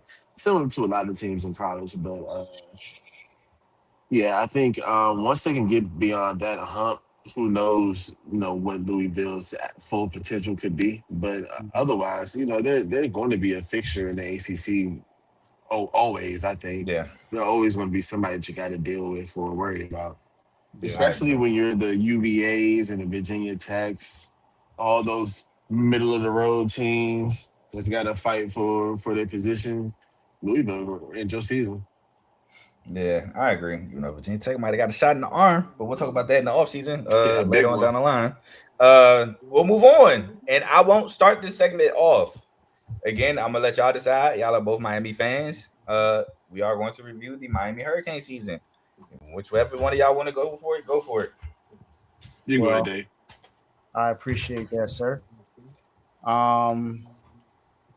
Ace, don't hate me, please, Do your because thing, man. I No had judgment. I had us losing the game that we won, and that was the first game of the season against Notre Dame, a Oh, team I that we, remember that. I remember that. I remember that We actually. tried to talk you out of I that. remember that. yeah, I do remember that. I remember. But remember, my reasoning was I think that we're going to get caught off guard in the first game of the season, possibly just because it's Notre Dame and it's a big program. I could see us losing that game, but I had us going. I had us going undefeated in the ACC. I basically had us winning every game after that. I had us losing them. I had us going winning 11 straight games after that, going to the ACC championship game and beating Clemson in the ACC championship game, winning our first ACC title in our history since we joined the ACC. And That I is also crazy to think about. and I also rightfully predicted that our defense was going to be top You did. I remember 10. that. I said that was going to happen. I said our defense was going to be good because Corey Hatteman was at Minnesota. He had them ranked 11th in the nation. And I said our defense is going to be out of all the portals we got. Ruben Bain was back healthy. Akeem Messador was there. I said we're going to be top 10, and we were top 10. I did. Were y'all top 5? Y'all might be top 5. Y'all defense was like that. No, we was definitely. I think it depends on the statistics. I think we're like 8 or 9. I know we were top 10. Defense was like that. And I thought that the crazy thing is I talked about Carson Beck because I said I understand how he was with Georgia, but I feel like he was going to be a little bit different with us. I feel like it was a redemption for him, and it kind of was a redemption for him because look, the man he took us all the way to the national championship game this year. It wasn't just him; it was Mark Tony and C.J. Daniels and all the other guys, and Mark Fletcher and guys, but he was not underwhelming. Let's put it that way. He wasn't underwhelming until it mattered most. Of course, that's what Carson Beck does, unfortunately. And we only had. I talked about the returning players. We only had like 50% of returning, 57% players returning, but that's changing now. Now we have more guys returning. I think we didn't have that many players in the transfer portal this season. I know we're not talking about this season, but Nah, I get what you're saying. I thought that was the year for us simply because the defense had changed. I was like, look, man, if the defense got better, I don't see us really losing that many games. But of course, we lost 2 games we shouldn't have lost with Louisville and SMU, and that messed us up. If we win one of those games, we're in the ACC championship game, and we're not losing. We're not losing to Duke or Virginia. If we y'all would have played Virginia, and y'all are smoking Virginia. Yeah, we're not losing that game. And that would have been an automatic bid for us in there. We wouldn't have to worry about. That would have been a top 4 seed. Yeah. So, but we did what we were supposed to do when we in the playoffs, beating Ohio State, beating Texas A&M, and beating Ole Miss. Malachi Tony had a fantastic year, ACC Player of the Year, ACC Freshman of the Year. I mean, the man had a fantastic year. He won ACC Player of the Year. Oh, he did. Freshman. He did. He won. Offensive Player of the Year. Yeah. Offensive Freshman of the Year, something like that. He won one of those. He won 2. He won 2 Our awards. research had Haynes King win Player of the Year. I think it was Haynes King that won Player of the Year, but he won Offensive Freshman Player of the Year and Freshman of the Year. He won 2 times. He won 2 awards. Yeah, he did. It was freshman and offensive freshman, I think, something like that. Because you're right, Haynes King did win Offensive Player of the Year. And I mean, he had 103 catches in that season, broke a Miami record. I mean, the man was just unstoppable. C.J. Daniels having one of the most phenomenal one-handed catches I've ever seen in football. First game of the year, crazy against Notre Dame. Held Jeremiah Love to 33 yards rushing in that game. I mean, the defense was nasty. and I think it's going to be even better this year. So shout out to the U. Ace. That's running back, and that's winning championship this year. Yeah, basically what he said, man. Well, now I could be wrong about this, but my paper says I had Miami going 10-2. Now, if I said that on the show, I can't necessarily remember because I might have just said, no, I'm gonna just speak with my heart, and my heart says we're going undefeated because I do that sometimes. But I knew that I knew we were going to drop the ball somewhere. I can look while you talk. Because I knew we were going to drop the ball somewhere, but just because it tends to be what we do. Now, if you want to talk about Carson Beck, yes, we can.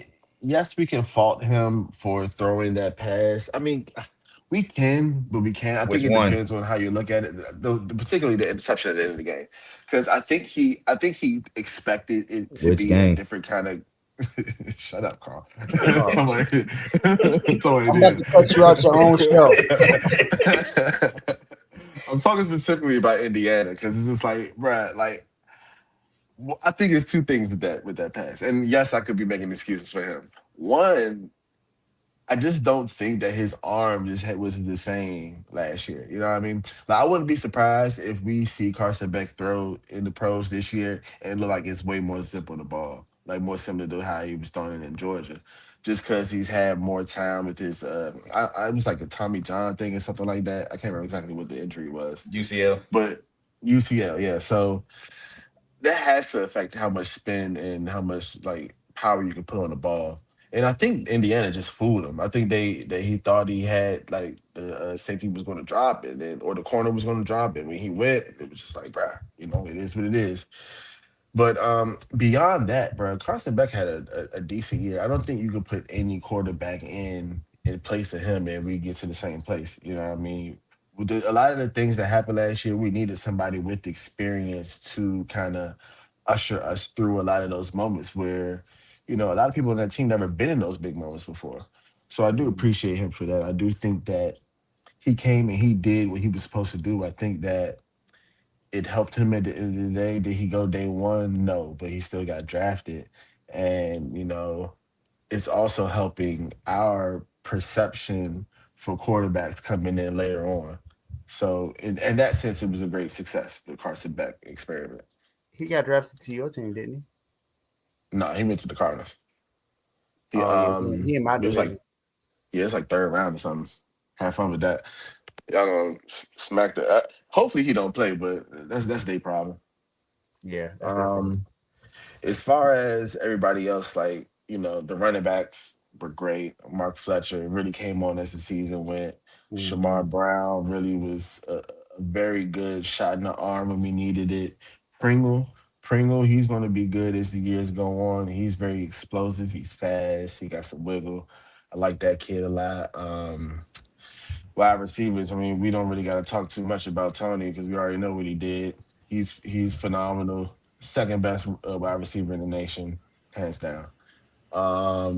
I think tight end play was really where tight end play is what lost us that national championship. That block field goal, do Alex Bowman from Tulane. Mhm. I'm not gonna say I hate him because I'm gonna I am a say better person, very but underwhelming. I thought he was gonna be. I thought he was gonna do big yeah, things you at thought he was Miami. gonna come in. You thought he was gonna come in and have a role in the offense and stuff Yeah, like this. And I don't know if his lack of being a part of the game plan contributed to his lack of effort in that very critical moment in the national championship. But again, I'm not here to bash him because to be honest, we should have Mendoza shouldn't have ping ponged off our defense to score in that that's on that harsh. run. You know what That's I mean? It hard. was That's hard. It want was hard. to. It was hard, and he wanted to beat us bad. He wanted to beat us bad, bro. Like Yeah, because he's a. I didn't even know he Mendoza was from had a thing Florida. against us. Yeah, Yeah, I didn't yeah. know he was Florida. The He Miami went to the kid. same. He went Yeah, to the same high school Mario Cristobal and our coach, offensive coach, and line coach went to, didn't D'Lo go and to the Bryce same high school? Fitzgerald. Didn't Who? Pons go to the same high school too, or no? Or I know Pons he's. might just be another I know Miami he's from kid. down there. He's Yeah, a he just Miami might be kid, but I another don't know if he Miami went to the kid. same Miami jump. kid. But he went to Christopher Columbus High School. He went there. Our one of our dudes, Bryce Fitzgerald, that got that pick at the end of the Texas A&M game 13. He Hmm. went there. Like Hmm. they're a pipeline for college players for sure. But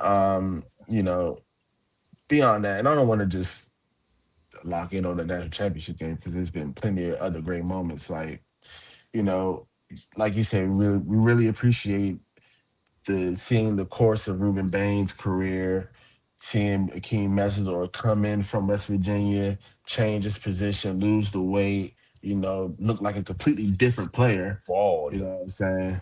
What did I say?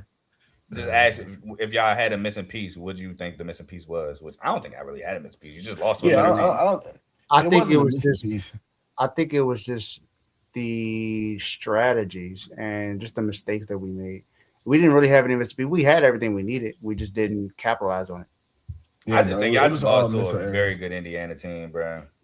Yeah, you know what it was? If there was any missing piece, it was that cornerback that we had out for the first half. If there was Oh, to he got say a hit. missing What was piece, it? it Targeting? was that. Yeah, it It was that wasn't bad Keontae. targeting. It was No, it was OJ. what's his Wasn't it name? Frederic? Was it Frederic? Yes, it Right? was OJ Frederick. It was OJ. Yeah. Was it OJ? I No, think it was OJ was Frederic. hurt. Was it him? It I might think it have was. been. It might have been. It might have been. I can't quite remember right now. But yeah, I I'm don't think we I'm had a missing piece. I'm If I'm anything, gonna, we could. I'm gonna look it up. If could we have had better quarterback play if we had a better quarterback, sure. Like that would have took us over the top. Like I can't deny that. But as far as a missing piece, I could say linebacker play. Our linebacker play wasn't necessarily the You know, best. We yeah, had Torrey, we have the same. They yeah. are good. Don't get me It was wrong. Xavier Those Lucas. There, yeah, Xavier okay, yep, Lucas. cool, Yep, cool, cool, exactly. cool. Yeah, but if we had him playing all game, we'd have been I straight. do Or remember y'all or defense if turning up when or we if came back. Damari Brown was never hurt, because Damari Brown was out like the last 6 weeks of the year. You know what I mean? We needed him Yeah. bad because we just lost our depth as the year went along. And I think a part of why we had that stumble in the middle of the year is because Keontae was really hurt at one time. Like we had lost some key players in certain positions, Yeah. which in the end, later on in the season, it helped us because it got the young guys in and they had that game experience when it got to those critical games later on. But Facts. you know, I think overall, like I'm not I feel like I'm being long winded into it. Overall, great season, great stepping stone, heading in the right direction. I couldn't be happy from what I seen. Yeah. So Ace, We okay, both predicted they would be in the national championship game, and they were. So, yeah, Ace. Both of y'all predicted him to go 11-1 too. I went back and listened. Ace had him going 11-1. Dave had him going 11-1. I can't remember who Ace's one loss was. I didn't. I heard It the wasn't record. I'm Notre scared Dame. It off. was it, It it wasn't. I had to think have it been was the ACC Florida. team. I Yeah, think you I said don't think it was Florida. them. Because I've heard the part where I asked one of y'all, your only loss is Florida, and I know it wasn't Dave because Dave said it was Notre Dame, Okay, but yeah, I it could might be have been wrong. there. But That's nasty if I said that. very that is but nasty. We don't lose to Florida. It's nasty if I said that. y'all spanked them, so it don't matter. But yeah, so it's my turn. I obviously was the only one that was under the win total of 9.5. I had them going 8-4, 5-3. I had them being Notre Dame. I had them being Bethune Cookman. I had them being South Florida. I did have y'all losing to Florida, so my apologies. I had y'all losing to Florida. I had y'all beating Florida State. I had y'all losing to Louisville. I had y'all beating Stanford. I had y'all losing to SMU. I had y'all beating Syracuse. I had y'all beating NC State. I had y'all beating Virginia Tech. And for some strange reason, I had y'all losing to Pitt. I don't know why I did that. Hey man, you almost I'm got going it. to go. I'm gonna listen back for that one because that's crazy. But I did actually predict the SMU and Louisville losses, which is crazy looking back. But I had y'all going 8-4, 5-3. But again, like y'all said, y'all went 10-2, 6-2. And I would agree with y'all, great season. But I'm gonna disagree with y'all about one thing, and that is Carson Beck. I knew it. I'm sorry, good player, quarters 1-3. But if the game get crunchy, and I believe I said this on my preview, I can't trust him in tight game situations late game. And what did he do in tight game situations late game? Throw it away. You want to bring up Texas A&M? Mark Fletcher went dumb against Texas A&M. He put that game away. Ole Miss. Ohio State, he put that game away. Ole Miss, like dog. Mark Fletcher's emergence in the playoffs was a very big reason to why y'all made the national championship, as well as your defense balling out. Very big. Now, I'll say this. I believe Carson Beck had I needed drive against Ole Miss, like Dave just said. late game that helped put that game away, and I'll give him credit for that. I'm not a hater. If you do good, I give you praises. Something like Dante wouldn't have said about a certain player in fan frame, but we're gonna refrain from him. But if you do good, I'm gonna give you praises. But if you do bad, I gotta talk about the bad too. In 3 of the games this year, your 3 losses, you threw picks late ball game to lose them. Listen, I agree with you. However, I will say I don't think it's as black and white as Carson Beck was just selling at a certain point. Because all right, the one game I will say for sure, Louisville, 100%. Yeah, I'm about to say that's undisputed. Louisville is 100% his fault why we lost. That was. I'm not all right, and I know what you're about to get at, and I'm not going to fully blame him for the SMU loss because, first of all, tackling that game was terrible. You can't, and also the penalties, bro. Like there is a discrepancy in how we are officiated. I'm not trying to sound like a crybaby or nothing, but there's a discrepancy. You know why? It's the logo, bro. It's the logo. It's psychological, bro. People will see that logo and they will think of Miami in the '90s, and they will think, "Oh, this loss." I don't think the refs are the reason why y'all lost that game, though. I think I'm not saying they're the reason, but it was a part of why some of that stuff happened. It's a snowball effect. It's a snowball effect. But y'all tackling was probably the worst I've ever seen that game. Y'all allowed so much yards to catch that game. That was terrible. And the Louisville game too. That was terrible. Chris Bell was going. Chris Bell was getting anything he wanted, bro. It was that game alone probably got him drafted. It was so bad to watch. And it's like, dang, bro. Like we really lost twice in our stadium last year. Yeah, we really lost twice. Crazy. But the thing is, even with the bad tackling and the poor officiating, y'all still had a chance. And in overtime, Carson Beck threw a pick. Yeah, I think it was tipped though, but yes. And then Indiana defense, second half, when y'all got Xavier Lucas back. Yes, bro. But again, I don't put that loss. If I'm putting that, I'm not putting a loss on Carson Beck. It's on Alex Bowman. That's on. I'm not putting a loss on Carson Beck. But what I am saying though, in crunch situations, it's no coincidence it doesn't help his perception that he throws a pick in these crunch time, big needed games. If he beats SMU or Louisville, well, Louisville is 100% out. Like he did that from start to finish. So I can't say Louisville. But if SMU or Indiana, obviously, is a national championship game, he doesn't do that. The perception of Carson Beck is completely switched. Yeah, and I think a part of it is because when you look back at that play, he also could have went somewhere else with the ball, and it's just like. But I think he had he saw the coverage. He knew where he wanted to go before the game. I think they just outplayed him. They just out-schemed him at that one time. You know what I mean? Game of chess, and he lost. It's unfortunate.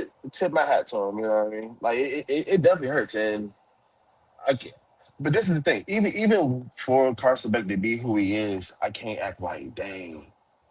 Where do I rank him on the list of recent QBs from Miami? He's got to be second. I'm not going to put De'Aaron King above him. I'm sorry. I'm so sorry. I have to do this. Other than Cam Ward and Carson Beck. You put De'Aaron King over Cam? No. What I'm trying to say is the list isn't really illustrious. But that's what I'm saying. Cam and Carson Beck. It's like even with that, I can't be like, all right, yeah. No, he's going to drop the 3 after this year. I had to delete that video from my phone from the year before. Oh, I got it. I know you got it. But I got it. It's like I can't even carry it like that no more. Like, was he the best? No, but man, bro balled out. Bro, he had a good season. You gotta go do something for us, Carson. Go do it. He did it, man. Like he just ain't doing it. It sounds like bro. Ace. It sounds like they're trying to give credit to Cade Klubnik. Copium. Oh, yeah. It sounds like us giving credit to Cade Klubnik. It's roughly the same. It's roughly the same. Cade might have had. I don't like the fact that you speaking facts right now. I don't like the fact that you speaking facts. I'm sorry. Oh, neighbor, but Cade had better numbers at least. That's what I'm saying. Like it sounds like that. Like if Carson Beck came back, you look at the sheet, you like 36. Bro. Like I could do something with that. Back to college, I wouldn't have been surprised if like next year he'd have had like Cade Klubnik's equivalent of his senior year. I wouldn't have been surprised, but like, however, when you look at Carson Beck's like win and loss over his career, it's like, all right, bro, you can put him up there. It's like some of the best. You know what I mean? He was at Georgia. Just as far as record, I'm not going to do that to him. Wins and losses as a starter. I want as much as I want to do that to him. I'm not because I could just be like he was at Georgia, and then it's like, well, look, the brother completed 72% of passes, 30. 30 touchdowns, But like 12 even interceptions. But I mean, look, he had some of he his had best he numbers had a with good us. year. I'm not debating that. But like Pretty even if good, you look yeah. at the numbers, you see how Gunnar Stockton had decent numbers, but like people looking at him in totality and like, bruh, he didn't play like the number. And I'm not saying this Carson Beck. I'm just saying like you can do that with I'm Gunnar about to Stockton say, at Georgia I as would, well. I would probably take Carson Beck over Gunnar Stockton, Oh, and not even that's probably easily. Yes. and that's not even me trying to be biased. No, Hey, I agree. But all in all, great but season. I get what you're saying. Though. I get what you're saying. It was a heck of a ride for y'all for sure. No doubt. I rooted for y'all for most of it, as y'all know. You did. I was happy to see that Miami You held it down. had a great run. I ain't gonna lie, it was 1 week Miami fans pissed me off so much. I was like, bro, at this point, y'all complaining too much. Y'all should have handled business. Like, no, maybe y'all don't deserve to get in. That it was irritating me, but y'all got in. It was out of spite, not because you're Yeah, it wasn't job. me. It wasn't job. It wasn't job. But like, dog, I really enjoyed the season from y'all, and I'm actually looking forward. I had just prepared myself to be disappointed. Yeah, I just knew I remember I I came in the chat, not the chat that we all are in, but the other chat, and I was like, bro, y'all got like a 2% chance with it, but I really think that y'all can make it. And y'all made it. Y'all made the best of the run, made the national championship. And I expect for y'all, like I said about Georgia Tech with the sky being the ceiling, I also agree that with y'all, I think with Crystal Ball and his ability to recruit, bringing that, it feels like he's bringing that old Miami feeling back. And Bro, you see the flips happening, man. He's a master recruiter. When he flipped the guy from Georgia, I said, "There it is." Yeah, it is. And that's opening up that Cali pipeline too. Yes. That might be good for quarterback. In college QBs anyway. I don't know about NFL, but college QBs for sure. But yeah, great season by y'all. But we spent enough time on Miami. I think this has been the longest segment. We got to move on. It has. It always is. We got to move on to UNC. We go from the highest of highs to one of the lows of the ACC. Dave is putting his head down because unfortunately he had a lot of high hopes for Bill Belichick. I'm gonna start this one off again now. I told y'all that TCU game was not gonna be close. a lot of people thought UNC was gonna win because of Bill. I'm like, bro, no. At least go ahead. No, go ahead. What you gotta say? I was gonna say at least I had them losing that game. I said good. I mean, TCU. So. Good. Now TCU, the rest of the season, I mean, it was solid, but I was not high on UNC this year, like a lot of people were. I knew Bill Belichick had to deal with a lot. UNC roster wasn't the greatest. They lost Drake May. Had some questions at quarterback. Had some questions at a lot of positions. I had UNC going 5-7, 3-5, and that was giving them too much credit. They ended up going 4-8, 2-6. I had 9 games right, 3 games wrong. I did correctly, because I didn't understand the total, predict the under 7.5 wins. I actually bet that too. But under 7.5 wins was correct. Now, the game, I had them losing to TCU, had them beating Charlotte, beating Richmond, losing to UCF, losing to Clemson, losing to Cal. I actually had them beating UVA, which the UVA segment, I'm going to regret. They lost. I had them losing to Syracuse. They actually won. I had them beating Stanford. They won. I had them beating Wake Forest. Another segment I'm going to regret. They lost. I had them losing to Duke and NC State. They went winless in the state of North Carolina. Again, I expected this. It's just the North Carolina roster had a lot of turnover. They lost some of their best players. I believe they lost Josh Downs. No, Josh Downs was already in the league, but actually Josh Downs and Drake May was in the league already. That's right. The year before they had Max Johnson, and Max Johnson got hurt in that Minnesota game and was out for the year off that nasty hit previous to this season. But they lost Omarion Hampton to the draft. It was just a lot they had to replace for them. So that was really hard, though. Yeah. So do I see Bill Belichick? Well, we'll talk about that later. Anyway, I think, to be honest with you, even though 4-8 sounds like a terrible season, I think that was kind of solid for what they had to go through, especially being North Carolina. They're not a football school already. And now you got so much to replace. I don't think 4-8 was that bad for my expectations. Dave, you want me to save you to go last, or do you want to go next? Nah, I'll go next. All right. So, if you people didn't know, I am the only one that gave them a winning record. I had UNC going 8-4. I was about to say, I think I remember you saying 8-4. Yeah. I had high hopes for Bill Belichick. I said, maybe this is something that he needed, to go coach kids, bring them, some right energy. He seems to be a little bit different now, smiling a lot more, doing just not being like he was in New England. Maybe this is just him being fresh. But then the coordinators just didn't make sense to me after a while.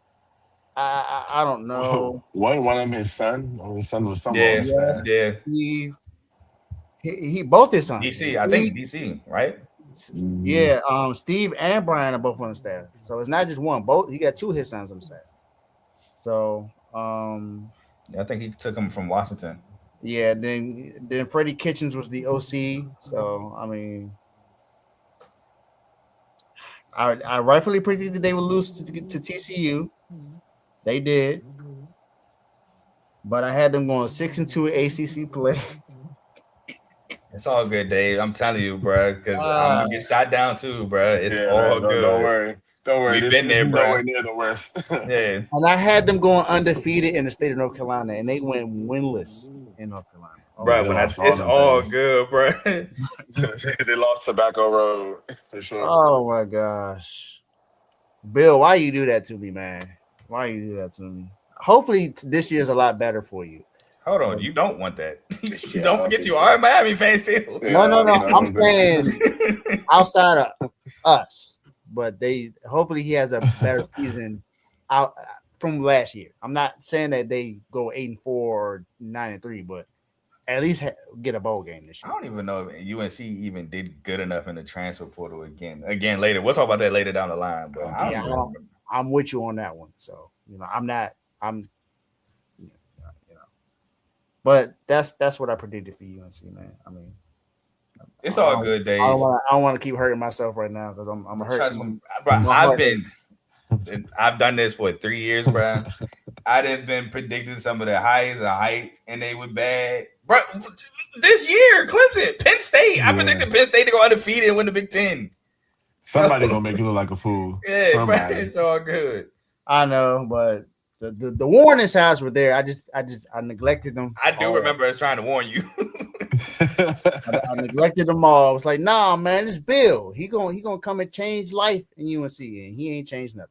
I will say this though, I feel correctly was so confused about the Gio Lopez transfer signing.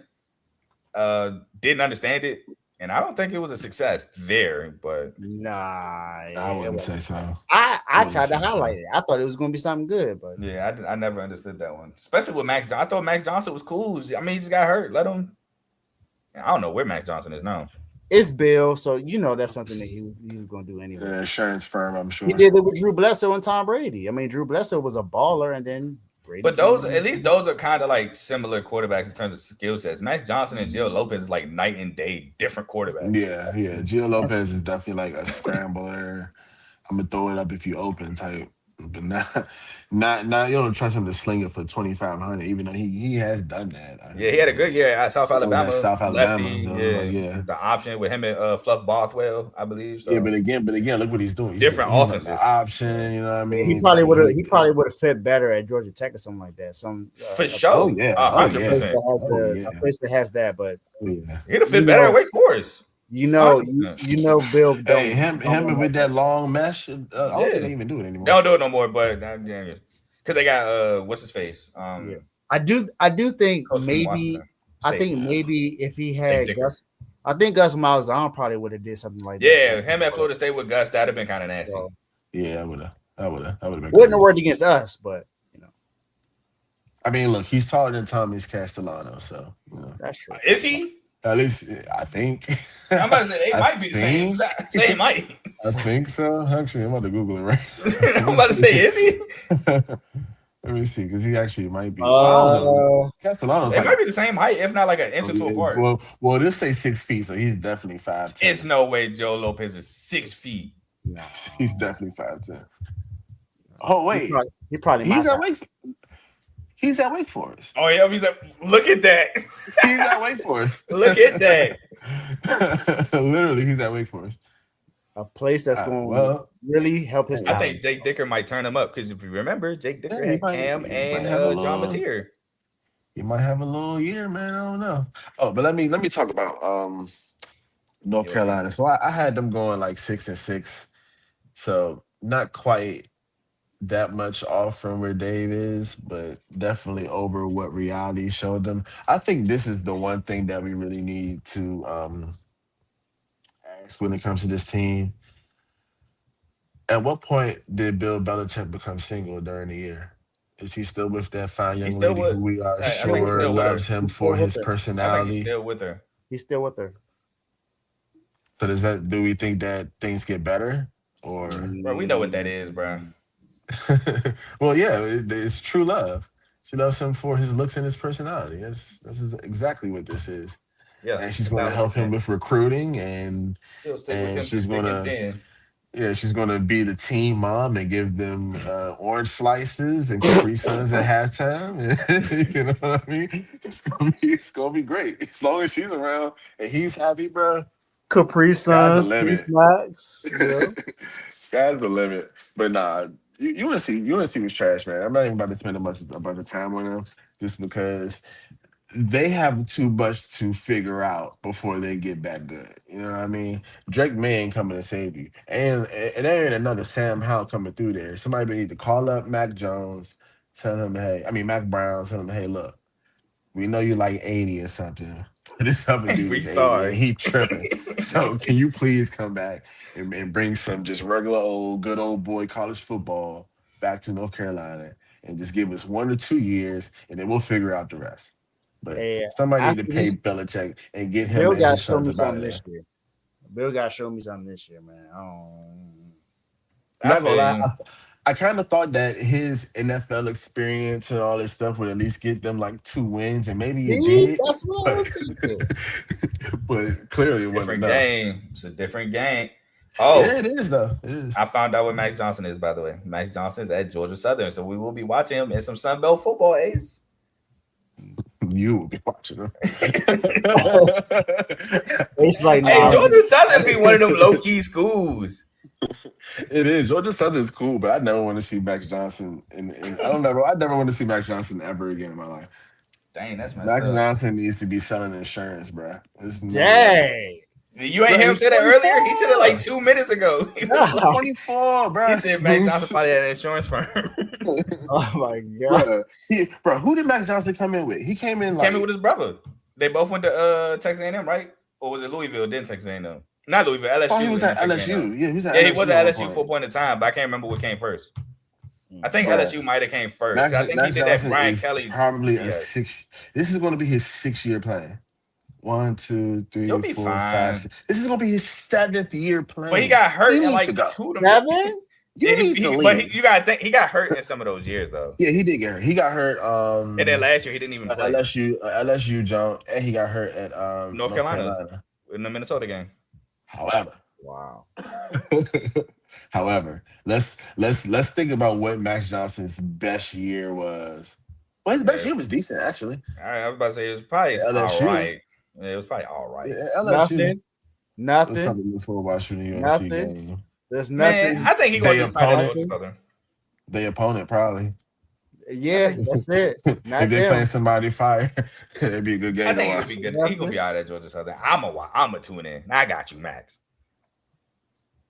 watch. Hey, I don't know what to tell you when it comes to something to look forward to in the UNC game currently, bro. I'm not gonna lie to you. I'm not that tapped in right now. Nothing. But when we Me give either. you the preview, I'll probably have an answer for you. Yeah, we'll find something. Yeah.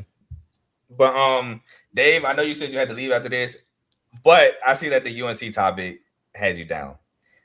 Do you mind if we pull an audible and go to Virginia before you leave, so you can have some type of bragging right? Before, Yes, please. Yeah, you might as well. Yeah. and then we'll just go back to our regular schedule program. Please.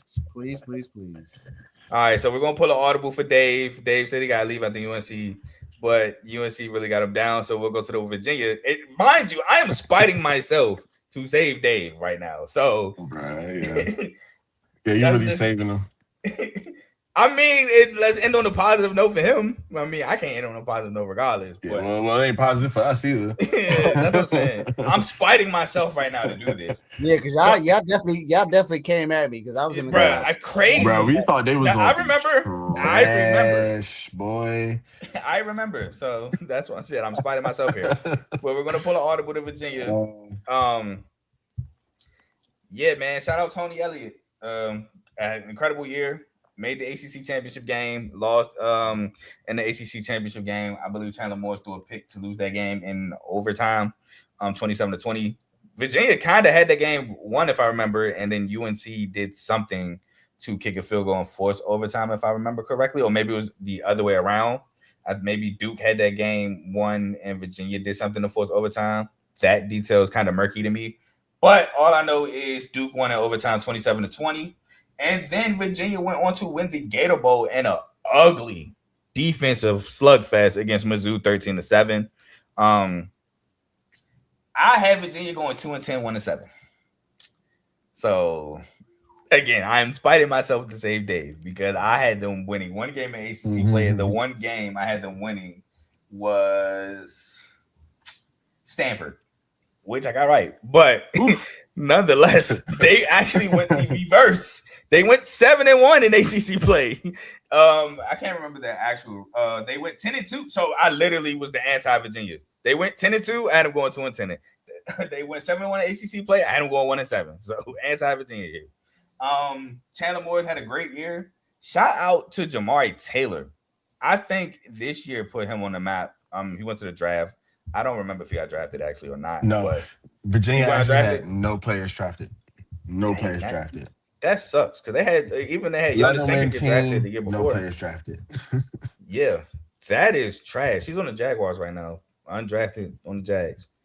Dang, that sucks. But they had some solid players. Yeah, I'm blanking on the receiver, Terrell, I think. Why am I blanking on his name? I can't remember his name, bro, but he was a solid receiver. And then they had the other receiver that was speedy in space. Which I'm blanking on his name too. I remember Jamari Taylor, but he's a running back. Yeah, that was a running back. They had a solid defense too. I remember their defense actually being really solid for Virginia. Just an overall great year. Chandler Morris had a phenomenal year. That's why I said Trail Harris. I think that's who you think. Trail Harris is one. Is it Cam Vaughn? I think Cam Vaughn is the other guy I'm thinking about. Cam Ross. There we go. Cam Ross. I can't remember his last name, but Cam Ross had a solid year as well.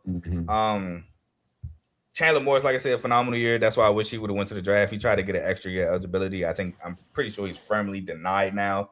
But yeah, Tony Elliott, man, heck of a year.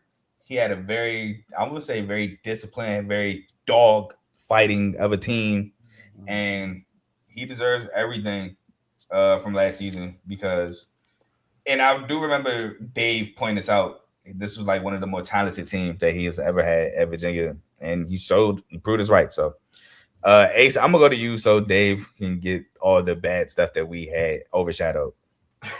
All right, yeah. So, I definitely thought Virginia was going to be like the scum at the bottom of the shoe. I thought Chandler Morris raised their floor, but I didn't think that they were going to. I didn't think they were going to go much past that. Also, you want to know what's funny? Chandler Morris had 3 freshman years. He wasn't getting no more eligibility. Who'd be kidding? Like, come on now. Come on, brother. Like, let's be real. But anyway, I really thought that they had lost everybody. And I think what contributed to why I thought they would be so bad was just because of the year before they looked like they couldn't get nothing done. But you know what this team ended up being? It ended up being very battle tested. They went to 4 different games with the overtime. I think one of them double overtime. They had that very close loss to NC State earlier in the year. Like this team actually could have had an even better record than they had. You know, it's kind of it's funny to see, and it shows how how fast things can change in college football. And shout out to them. While I didn't think that they would have the season that they had, I think the ACC is much better when there's a lot of parity and there's a lot of teams who can challenge each other week by week, and it makes it pushes everybody else better, And I think that's what we need to do as a conference, especially if you want to get the respect and the money and the playoff spots that the ACC commissioner seems to think that they deserve. These are the things that need to happen throughout the conference in order to make bringing SMU and bringing Stanford and Cal and all these other teams make it worth it. Yeah. But overall, UVA, shout out to them. They did great and they proved me wrong 1,000%. Yeah, man. I'm gonna say this real quick. Like they lost Kobe Pace, they lost Malachi Fields, they lost Jonas Sanker, Chico Bennett.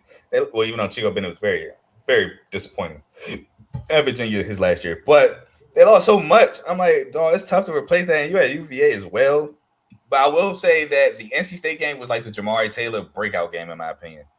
To me, that put Jamari Taylor on the map as a really good running back in the ACC. So, shout out to them. Go ahead, Dave. Talk your talk.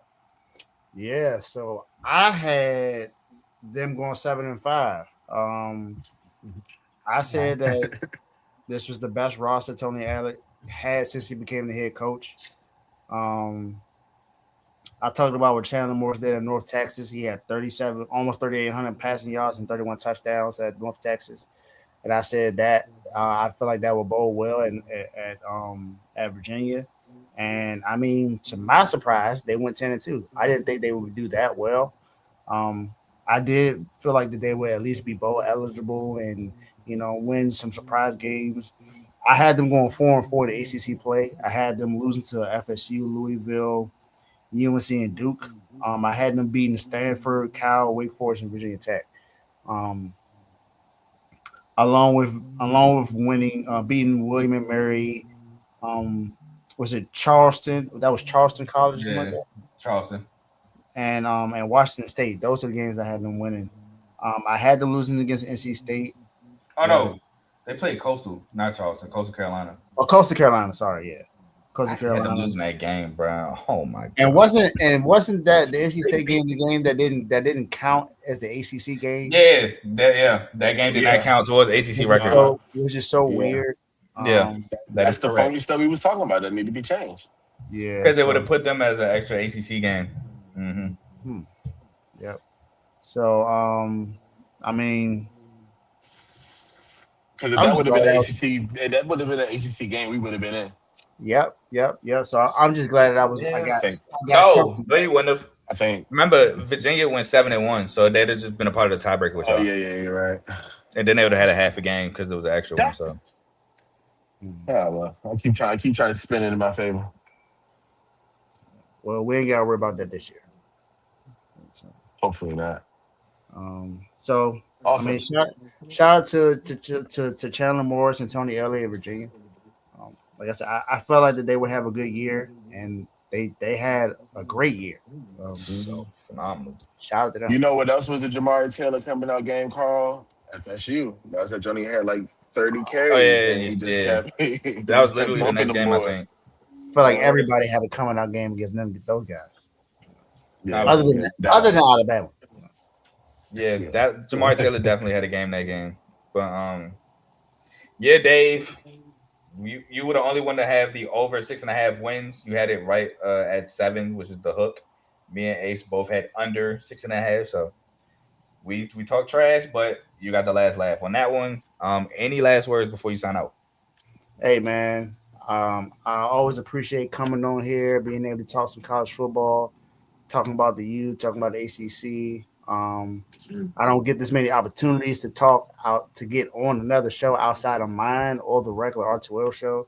So, hey, I appreciate you for having me on here as always. Ace, you know what it is, my guy. As long as y'all let Tomo throw that up, I'm fine. Yeah, I know. Like I said, we having some conversations about that. You know, he's he just gotta pay his dues. He pays dues. He can do whatever, man. That's it. He's got to pay his dues. But like I said, appreciate it. Thank you for having me on, and continue to have a great show. I'm gonna be watching. So appreciate it. No doubt. All right. Yes, sir. It's my boy Dave. Oh, Dave's Doghouse. You ain't gonna shout out? No. Oh, yes. Why would I? How could I forget that? I just had 2 episodes that just happened over the past week. So make sure you go to Dave's Doghouse on YouTube and subscribe to that channel. You're not gonna get this content nowhere else. There's no other channel that talks about highlights and lowlights of anywhere in sports other than my show.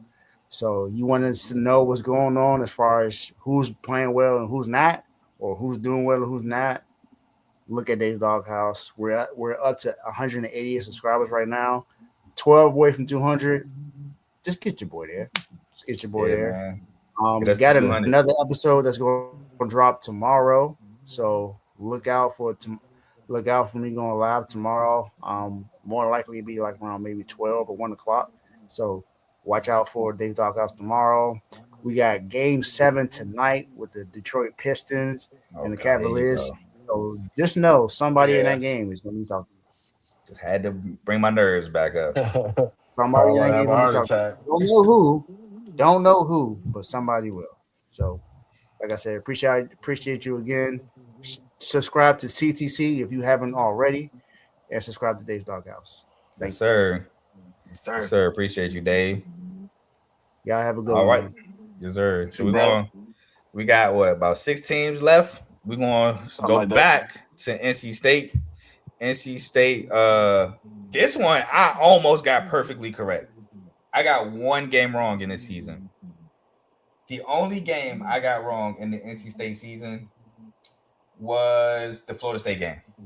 I had them losing to Florida State. They won. If I predict that as a win, I would have perfectly predicted NC State to go 7-5, 4-4. I had one 6-6, 3-5. I did get the under 6.5 win total incorrect by the hook. But man, I think this was a successful season for NC State in spite of just going 7-5. You lost Justin Jolie for most of the year. CJ Bailey gained a ton of experience, looking to have a great junior year. And then you also got your younger receivers that were like freshmen and sophomore, a ton of game experience, not only just experience, but with CJ Bailey, and you were able to retain CJ Bailey. So I think this is a great year. Hollywood Smothers returns for NC State as well this next season. And not only that, you beat the crap out of Memphis in the Gasparilla Bowl 31-7. That game wasn't even close. So ultimately, great season for NC State. Great season for CJ Bailey. Now, I will say they kind of was Cal-esque in terms of sometimes not finishing games how you want. ECU, the first game of the year, was a blowout at first, but ECU battled back to not only almost tie it up, but they could have potentially went for the 2 and won it. UVA, close game. They pulled away late. So even Florida State, that game ended up being kind of close. Wake Forest, they started off bad against Wake Forest before they pulled away. So good season, good way to be battle tested. I'm very excited for NC State next season. Go ahead, Ace. Talk to me about NC State. Yeah, I agree. I think NC State had a very good season. I think it was up and down at certain points for sure. But one thing, they solidified that CJ Bailey is definitely their guy. They solidified that with him, Hollywood Smothers, all they have to do going forward is add a couple weapons in the portal. Which they did. Yeah, exactly. So maybe that offense will be a lot better than it was last year. Not saying that it was bad because it definitely wasn't. CJ Bailey definitely had his days. Like he was liable to put up 300, depending on who you are. I think more of the issue with them last year was like kind of the defense. Even though as the year progressed, they were kind of better at producing turnovers and stuff like that, and giving him some shorter fields to work with. Who's their tight end? I Justin think he was Jolie. pretty good. Yeah, Justin Jolie. I think I don't know if he's gone or not, but He is. I think. Okay, well, Where'd he go? Not mine. Because I was about to say I think he went to the Eagles, but that was not him. But he's gone. But yeah, but either way, I had NC State going 8-4, which I was off by 1, 5-3 in the ACC. Something went 4-4. Yeah, I wasn't too far off, and honestly, I could have got this if it wasn't for maybe a player or two here and there. They dominated North Carolina, which I'm sure they enjoyed very much. I think they had, if it wasn't for Duke winning the ACC, they probably could have established themselves as the best team in North Carolina. Well, they did lose to Duke too, so I guess I'm not. about to say Duke But beat every school yeah, in North yeah, Carolina. about That's to tough to do. say, yeah, I'm about to say, and Duke probably. I think they beat them by double digits actually. But well, shoot, Duke ain't got Derek Minson no more, so Yeah. you know, going forward, it's kind of open. It's theirs to take. Yeah, We'll see what they I can would say the do. state of North Carolina is definitely theirs for the taking. Wake Forest might be a sleeper for that as well. But Oh yeah, yeah, Justin 'cause Jolie went to the Broncos, which is tough. yeah, that's sweet. But Nice little Sean Payton offense needs a good tight end. he might start. I can believe that. Yeah, he might start. I can But believe that. yeah, I can't think of who the Broncos tight end is right now off it the was top of my head. bro from Ole Miss who's been disappointing most people, including myself. Evan Ingram, but I think he was on a 1-year deal. Evan Ingram was supposed to be That's what I'm little saying. Eric Ebron-ish.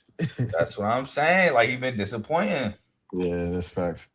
But yeah, I'm not mad at them. I would like to see how Bailey and JoJo Trader do this year. If they still had that connection from high school.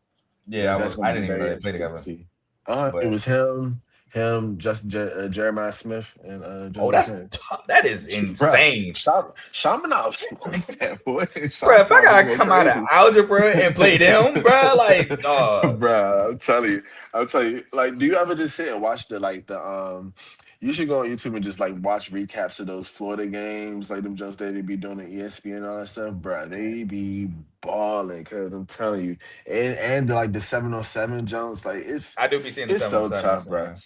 Bro, I done seen like over the past year, I done seen so many old Malachi Tony Jones like from 12U and all this. I'm like, bro, he was been supposed to be that. I Like he actually saw really, some of his stuff, but bro, CJ Bailey's, Jeremiah Smith, and and JoJo Trader, like I mean, yeah, JoJo Trader, bro. oh, That's serious. That's some serious stuff to be playing in high school. That's not even yeah, fair. CJ Bailey and Jeremiah Smith alone is Yeah, ridiculous. you got these two 6'4" high school students who just Super have a connection. athletes. Yeah, it's like, come on now. Yeah. How can you do But that? we'll move on to Pitt and my boy Pat Narduzzi. And I'm not gonna lie, he outperformed me by one game. I didn't do a bad job of predicting Pitt this year. I did. Normally, I'm about to say normally it's always the opposite with Pitt. I think I even brought that up in the preview. Like, I always predict Pitt one way, just like the backyard brawl, which I think they should have won this year and blew. But I think I'm normally like all the way wrong with Pitt, except for this season. This past offseason, I had Pitt going 7-5, 4-4, taking the over 6.5 wins. They went 8-4, 6-2. So not wrong there. I'm gonna say this off rip. I know I'm not supposed to be talking about the postseason before the regular season. If you catch me picking Pitt in a bowl game, slap me. I'm never picking Pitt in a bowl game ever again, bro. I tried to be like, you know what? Let the pass be the pass. It's just East Carolina, bro. Don't worry. It wasn't even that. I'm like, all right, cool. They lost to Toledo, but they started like that 4th-string quarterback at one point. They didn't, Eli didn't play. Desmond Reed did play, but like I don't think Kanata Munfield played. Like, cool. And they were very competitive. No, he sucks at bowl game. He can't win a bowl game. Mm-hmm. So I'm not. I'm not picking Pitt in the bowl game. Watch next year they win their bowl game if they make it. But anyway, they probably will. Listen, you just putting the battery in Pat Narduzzi back. He, when you least expect it, that's when you're gonna come up. Well, actually, maybe not though. But like, bruh's. I just looked up his bowl record. Maybe not on that. Dog. He's 2-6. Bro, I tried. Like I said, I tried to let the pass be the pass, but no, I just can't ignore it no more. Nah, he ain't won one since 2022, and before that was 2019. Yeah, so, I mean, nah. He's been there for 10 years, bro. Man can't win a bowl game, bro. It's. Well, he didn't always make them, though. I mean, he missed 2 years. He's 2-6 in 10 years. Just 2 years. Yeah, he only missed it 2 years. Yeah. Can't win them. Yeah. It's ugly. But I mean, this the thing though about Pitt, like you said, they always do what you don't expect them to do. Or they'll start off hot and just end so cold, or start so cold and end hot. I don't know what it is about that. That's something. It's got to be a coaching thing. Well, this year I think Because they were fraudulent. To be honest with you, I even said that to you. I thought Pitt was you fraudulent did, throughout the you season. did. So You say you said that early in the season too. yeah, I thought Pitt was fraudulent, but I had them beating Duquesne. They won. I had them beating Central Michigan. They won. I had them winning the backyard brawl. They lost. So that means I'm probably going to bet it. I'm going to pick them to win the backyard brawl again. I ain't never. I always switched it. I think I'm gonna stay with Pitt this year and see how that works out for your boy. But I anyway, mean, I don't think anybody thought West Virginia was somebody to be scared of anyway. no, no, because they had quarterback problems. I Yeah, don't even know if we knew really who was the starting quarterback at the beginning of the year. No, I lied. They was going with Nico, right? Nico Merkel, and he just didn't perform. I think so because there definitely Yeah, was a switch at some point during the they season. switched like 3 times. Yeah, Yeah, they had a super switch.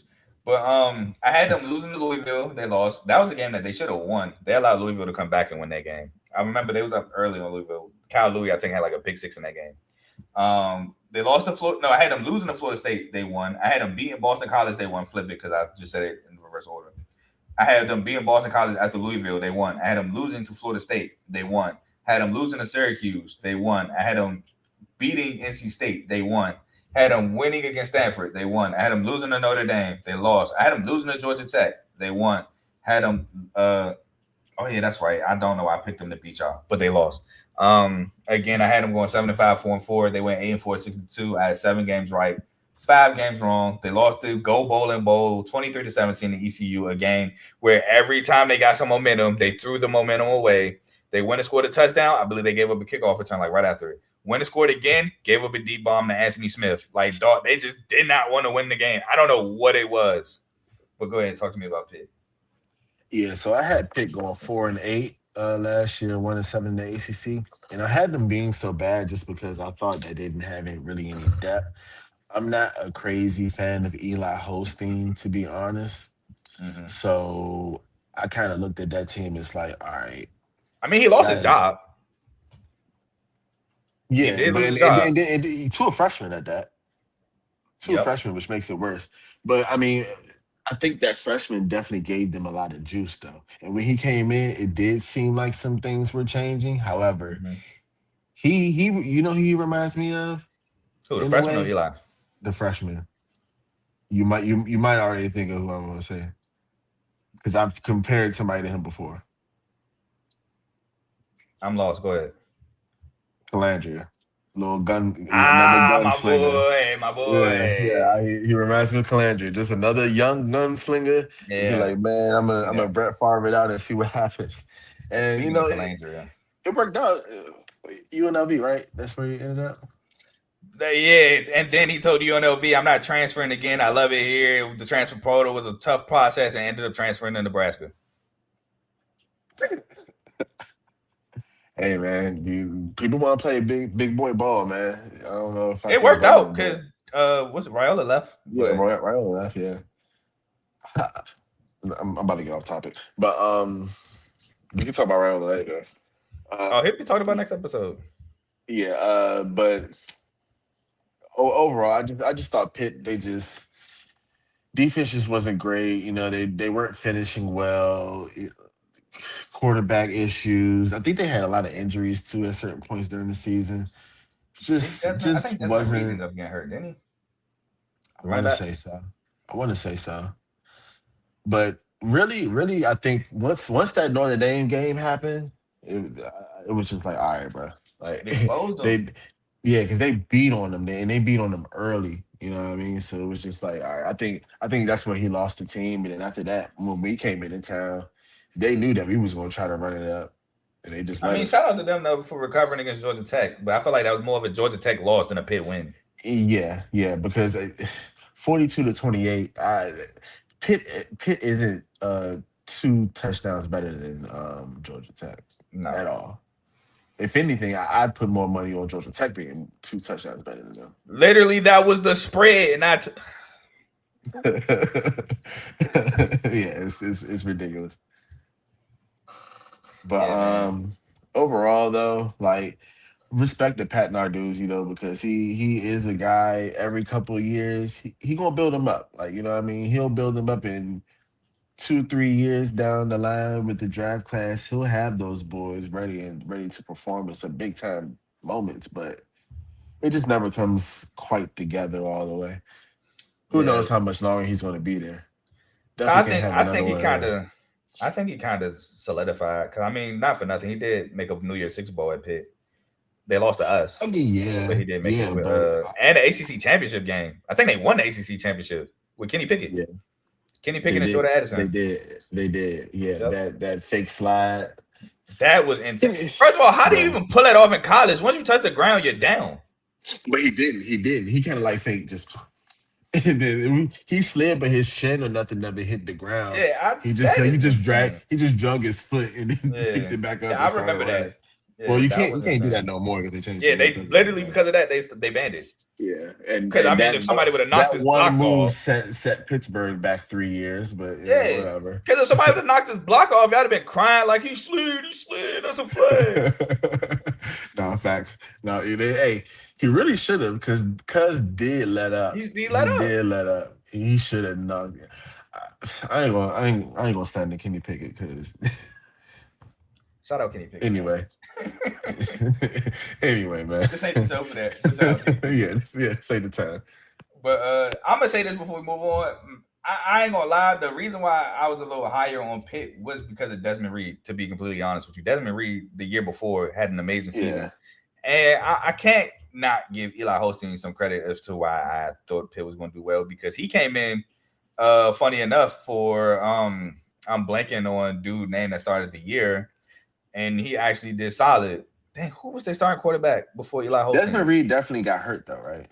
I believe so, if I'm not mistaken. He had to have gotten hurt because I'm looking at his numbers. I'm like, yeah, I'm pretty there's no sure way he did. played. There's no way he played that whole. Oh, I can't remember their quarterback in 2024, 25.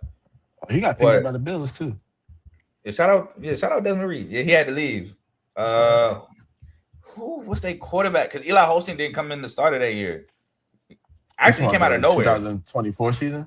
Yeah, the year before, not the year that just passed, but the year before that one. I can't think of Brian's name. I'm on a roster now, but why am I blanking on? Maybe it was Eli. I don't think it was because Eli came from Alabama. I don't think he started. I think he took over for but it was 2 years ago, right? Like he came in 24 or 23. 24. It was his freshman year. No, it was 24. I was about to say it was his freshman year. I could be wrong about that. But I don't see nobody else, so maybe it was him. Yeah, I could have sworn he took over for somebody. But maybe I'm wrong. But either way. Even that year was more akin to what I thought they would have happening in this instead of this year.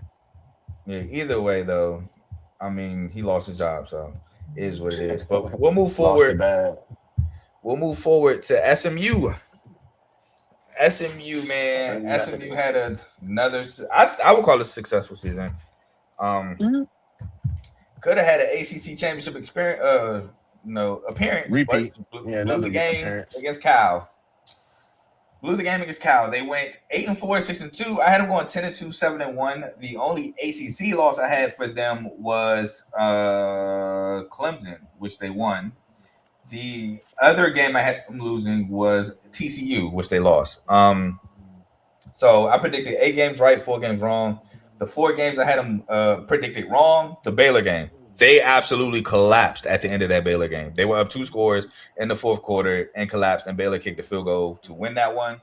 TCU pretty much, in my opinion, dominated that game. Nice little back and forth, but then TCU pulled away late. But I felt like TCU, if you watch the game, to me, dominated. It just ended up going back and forth. The other game, Wake Forest, that game was terrible for SMU. I don't know if you remember the SMU Wake Forest game, but SMU basically gave them that game too. They very low scoring. Yeah, it was like 13-12, and they fumbled like a punt return, and late game ended up I think they ended up punting out the back of the end zone and gave up a big play to allow Wake Forest to kick the game. I do remember that because they looked way sharper the next week versus yeah. That game was terrible. And then the last game of the season, again, the SMU late game goes up, but then give up a touchdown to go down, and then they miss a field goal to tie it after a big play by, I believe, Matthew Hipner to get them in quote unquote field goal range was probably as close as possible. I do feel like there was some clock mismanagement on the part of SMU towards the end of the game as well. But yeah, if they could have the Cal game back and the Wake Forest game back, they Yeah. would definitely take those two back. But 8-4, 6-2, solid. They were in contention for ACC championship appearance, but they would have went 7-1. You know, if you just finished the game against Cal. They did win the Holiday Bowl 24-19 versus Arizona, which Arizona was no slouch of a school last year, so that was a good bowl game. But Rhett Lashley, man, I'm gonna change my good season to solid because a good season would have been to make good on your where you were and make the ACC championship game, which they did not. So I'm gonna change it to a solid season. Kevin Jennings being back, man, I didn't know if he was a freshman or not, but dog, this is what they third year in the ACC, and he was there when they won the American. Because remember, he came in for Preston Stone in the AAC championship game because Preston Stone, I believe, got hurt and beat Tulane in the American conference championship game. You're right. He's gonna be a senior this year. Yeah, so that must have been his freshman year. So yeah, I think he might have redshirted or something. Maybe I would think. Maybe, but I thought he was a redshirt freshman when he came in for Preston. Maybe I don't know. I do remember that. Yeah, but I don't know. That. But he's been there for a long time. Been there for a long time. So shout out to him though. Definitely he's been balling at the collegiate level for sure. Mm-hmm. And I think he's getting better as a passer. So he's very that's solid. Good for him. He's definitely one of those dudes. If you think he's not gonna get off, that's when he's gonna get off. Yeah, facts. I mean, shoot, he gonna have his work cut out for him though, because he's losing some weapons next season. But ultimately, I think it was a solid season. I just think SMU defense wasn't as good as it was projected to be, which SMU kind of normally doesn't have a defense, but they had some pieces coming back to make you think like, all right, they might have a solid defense, and it just was not good. Also, I want to say Chris Johnson and TJ Harden was a solid backfield. Chris Johnson Jr. Yeah, no doubt. I agree with basically everything you just said. I think SMU was going to be projected to be a pretty good team. I think that there were some opportunities left on the table to pick up the momentum from the year previous. Like you said, Kevin Jennings balled out. Chris Johnson Jr., I think he was a little. I feel like he might have left some things on the table, which is why he probably transferred out. I think he's at Clemson. He did transfer. Yeah, I forgot where he went. I want to say Clemson. I got you. But TJ Harden was definitely good. Jordan Hudson was nice on the outside. Romello Brinson.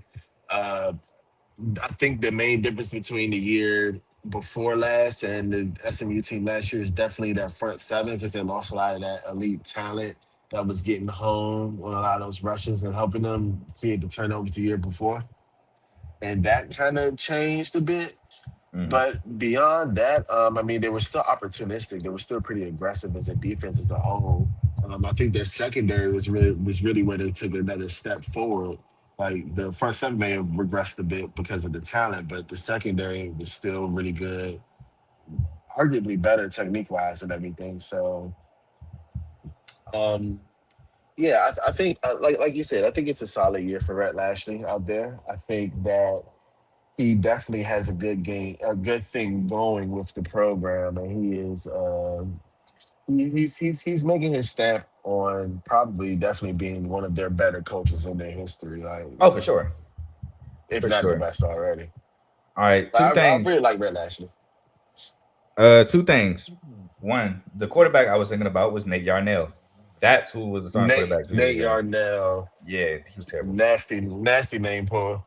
Yeah. Well, I Googled it. I was getting so pissed I Googled it. But secondly, you're right. He did transfer to Clemson. Got a question here.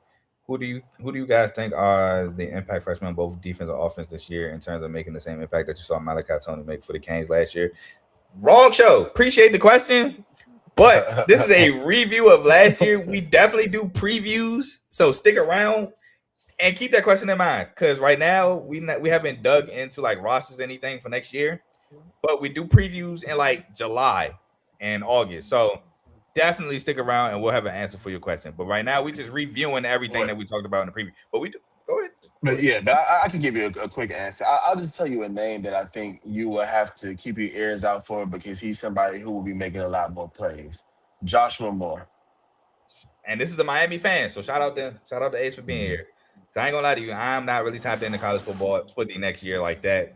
Not until previews. Yeah, not only if it's only if it's somebody I like. Yeah, but definitely shout out to you. Hell yeah, and man! Appreciate you for subscribing. Appreciate that. Definitely appreciate that. We're gonna move on from SMU. We're gonna talk about Stanford. And if I'm not remembering, didn't Frank Reich like get fired in the middle of his one and only season at Stanford? He did. So he got a 1-year contract to be a coach, and they was like, "Nah, we don't even like this 1 year. Go ahead, bro." Nah, buddy, you gotta do something more. But Stanford, man, I got a lot of flack in the comments about the Stanford segment. They did better than we thought. They did, but they lost the Hawaii game 1. Now, granted, Hawaii ended up being a solid team. Mike Alejado, 21-year-old freshman, still don't understand how that works. He's legit a freshman too. He's 21 years old, but he's nice. Bro can throw the ball. But I had Stanford going 2-10, 0-8. They went 4-8, 3-5 in conference play. They actually did better in conference than in the non-con. I had them beating Hawaii, which they lost. I had them losing to BYU, which they lost. I had them losing to Boston College, they won. I had them losing to Virginia, they lost. I had them beating San Jose State, which they won. I had them losing to SMU, they lost. I had them losing to Florida State, they won. I had them losing to Miami, they lost. I had them losing to Pitt, UNC, Cal, and Notre Dame. The only one that they won was the Cal game and the rivalry game. I think their rivalry is the Battle of the Bricks, if I'm not mistaken. But no, Battle of the Brick is Ohio, Miami, Ohio. I forgot what theirs is. I think it's something to do with like abacus or something like that. I'll look it up in the end. But sounds right. Nerdy enough. But yeah, I had them going under 3.5 wins. They actually went over by the hook. I would actually say 4-8, 3-5 is a successful season for Stanford in the ACC. I can't lie. It's not a successful season for most teams, but for Stanford, I would say this is a dub. To be honest, now that's because the bar is the floor, but can they build on this? We'll see. But I'm not going to really speak too much on Stanford in terms of totality of an actual program because they weren't that good. But in terms of Stanford of late, this is a W. They had a better record than the past 2 seasons. Well, not past 2 seasons, excuse me, than last year. I don't know what they did 2 years ago. I can't remember off top. I want to say they were 4-8 or 5-7. Nah, no doubt. Well, I had them with the same record, 2-10, 0-8 in the ACC play. So yes, their record of 4-8. What was it in the ACC? 3-5. 3-5. That actually is solid. Like it's a good season. You know, it's better than what we thought you were going to do. And you know, I mean, look, there aren't many people who you can even really talk about on this team, except maybe the CJ Williams, their wide receiver, who was really their best player and basically their only weapon. And he's the guy who came from other Power 5 conferences. I want to say he came from Wisconsin or something like that. They had a tight end too, Sam Rouse. His name don't even ring a bell, honestly. Let me look at it. Oh yeah, Michael Floyd did all right. 4'9", 5'5". Yeah. I mean, they had some people here and there, but let's be real. Like this team was never supposed to come into this conference and have any success. They got them going cross country, and who knows how many times of the year. Like it's pretty crazy. I mean, I think the only good thing Stanford did was get rid of David Bailey, and that was good. Yeah, shout out to them for that, you know? Letting them go ahead and ball at Texas Tech. Yeah, you know. But other than that, now do I see them growing from here? Sure. I mean, they always have a couple players. I mean, they had Eric Ayomai. Like Ayomanor, yeah. Like they have people here and there. Now this isn't the Stanford from when they had Toby Gerhardt and Christian Stephon Taylor. Yeah. Oh my gosh, Stephon Taylor. I forgot about that name. But what was the other one? Christian McCaffrey. Then they had Ty Montgomery. Ty Montgomery. They had Cody Whitfield. Cody Whitfield still to me probably has one of the best college catches I've seen in my life. Remember Toby Gerhardt? Toby Gerhardt, yep, for sure. Yeah, man. They got, but this isn't that Stanford. They need to get the smart. They need to get the people like Cooper Barkate to go there. You know what I mean? You don't even know why I'm laughing, bro. You want to hear something funny? Yeah, please. Stanford from 2021 to 2025 went 3-9. 3-9. Yes, literally. No, 2024. Excuse me. And I'm not even done. Well, 2020 was, the vid. That was their best year. They went 4-2. 19, they went 4-8.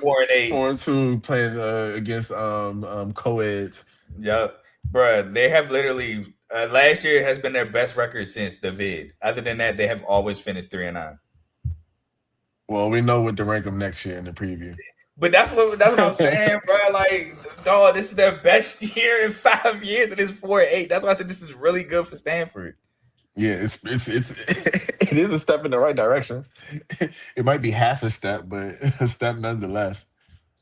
And Stanford's rivalry is 1% better, bro. Well, it's all about being 1% better. Yeah, they battle for the axe. It's called the big game. I'm gonna need them to change. That's Stanford and Cal, right? Yeah, I'm gonna need them to change the big game because this game ain't big. Yeah, it's not a big game. This is not a big game at all. But yeah, I dare say nobody cares. Will it be on TV? It was on TV last year. Mendoza won it when he was at Cal. I mean, yeah, but who's staying up to 10:30 to watch that? I feel attacked because I watched it. I am.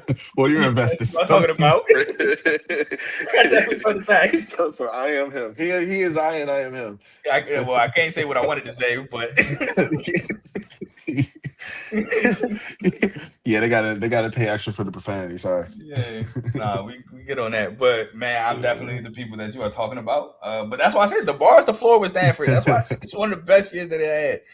So I wasn't wrong. Well, shoot, we really about to get to where the bar is the floor. Oh God, I feel so bad for my dog too. But now I'm actually starting. Honestly, I don't feel bad for him no more. I don't feel bad. I was just about to say I'm starting to see why the criticisms are becoming what they are. To be completely honest with you, we're talking about Fran Brown in Syracuse. Fran Brown, first year at Syracuse, ridiculously great. Had Cal McCord looking, man. This year, complete opposite. Now, I didn't have crazy expectations for Syracuse. I expect them to go 6-6, 4-4, just being bowl eligible. I'm like, okay, he lost a lot. We seen that. He lost Trevor Pena. Trevor Pena played stupid games, won stupid prizes, went to Penn State, had a horrible year. Dumbest. Cal McCord graduated. My boy, I told people about him. Arundé Gaston went to the league, had a great rookie year. They lost a lot. And I honestly didn't know what I didn't know what they were going to do at quarterback. I mean, they brought in, Ricky Collins, I think his name was, and Steve Angeli. Steve Angeli ended up winning the job, but then he got hurt, and he was out for the year, and Syracuse. And that derailed everything. Yeah. Dude, I see why Steve Angeli won the job because it was terrible quarterback play after that. He didn't have to try hard. No, he really didn't. Because they started off 3-1, right? Like it was looking good. They beat Clemson on the road. They started off 2-2, but I mean, it didn't look good. They got spanked by Tennessee first game of the year. I don't know why people thought that was like a game to highlight. Game sucked. I didn't give Syracuse a chance in that. I also thought Tennessee was very fraudulent last year as well. I said that a ton, but for sure they beat UConn. Shouldn't have won that game in overtime. Skylar Bell almost gamed them. Was it overtime? Might not have been overtime. No, it was overtime because Skylar Bell made a crazy catch to force overtime, I believe. But they remember that's the game when Syracuse won. They won sprint. They ran sprints after the game because that's how bad they played. Yeah. So they won that. Then they beat Colgate. I had them winning. I had them losing to Clemson. Funny again, that's the shocker of the year. They beat Clemson. Had them beating Duke. They lost. Had them losing to LSMU. They lost. I had them beating Pitt. They lost. They ended up losing out, I think, from Clemson on down because they went 3-9. Yeah, after the Clemson game, they lost out. They went 3-9, 7. Yeah. Notre Dame put up a 70 ball on them. That was nasty. Yeah. That when they did that, I was like, oh damn, they really might try to get us out this playoff. It was bad. Syracuse had a terrible year, dog. It was way worse than we thought. Horrible. It was horrible. It's probably one of the worst. And it only got worse. Worse. The offseason, even Duke bad for Syracuse. SMU, but oh my gosh, you saw what happened with the recruit that they had? Calvin Russell when he was on the he on the boot catching passes on the scooter. It's like, bro, why are you doing that? It's like, the optics of this look crazy. Like, you look like an irresponsible coach doing that, bro. Like, he Bro, talking about, and yeah, you have so much against you. The 2C situation, people already think that you the quarantined. 2C situation is crazy. It's crazy. But then also, you remember, doesn't Calvin Russell play basketball too? It's like, come on, I bro. don't know Like, if he you, does. I'm pretty sure I seen him playing basketball, or I seen him on the bench. Like, he practices with that basketball team. I know for a fact. I've heard that.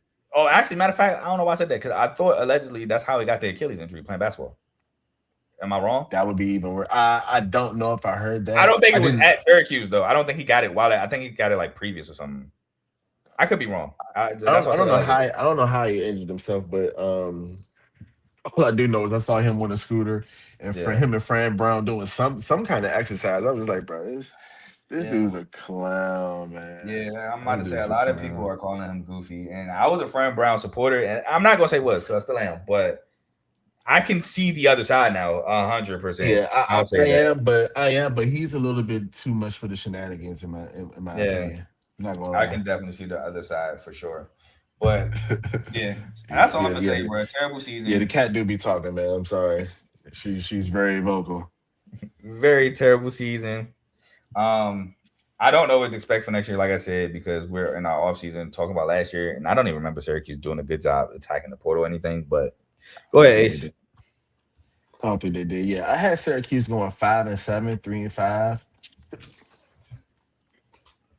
I Shout had out them to going Cat. 5-7, 3-5, and yeah, man. I think it was just a season that just collapsed after that Clemson Clemson game. game.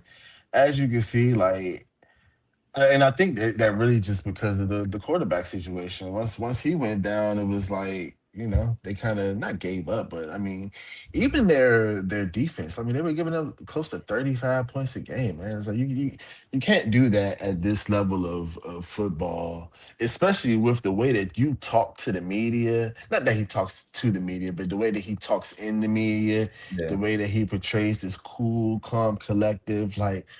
Well, even though I do agree with him on certain things, like, yeah, you are helping men first and this, that, and the third, and you're helping them with their lives. Cool. That is absolutely the way a coach should approach his job because it's 100% the truth.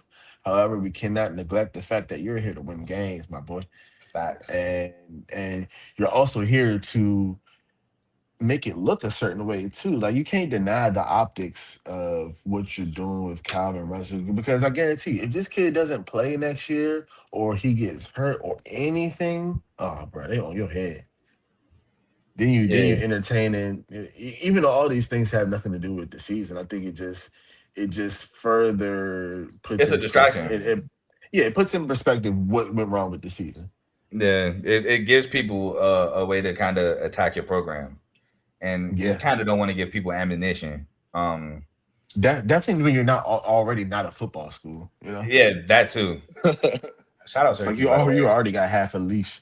Yeah, I think they basketball team might turn up with they coaching higher. But man, I hate it for him, but he kind of put some of it on himself. So I hope Yeah. I'm rooting for him. I hope he does well.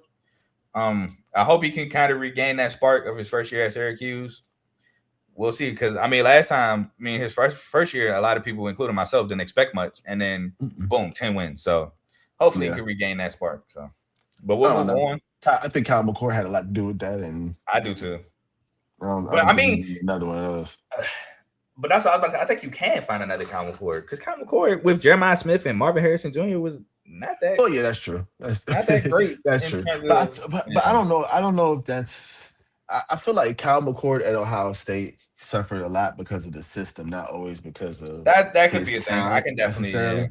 I can But definitely see that. you're right though. Like, there's definitely going to be another kid with a Ohio State type ceiling who's going to go Yeah, to a big program, not necessarily get the time that he wants, and then transfer that. exactly. Like, I think that's the appeal of being at those kind of mid-tier Power Five conference schools now, because you can get those kids who can come in and they Hmm. can be great for you, and they would be a bench player somewhere else Yep. at a more prestigious team.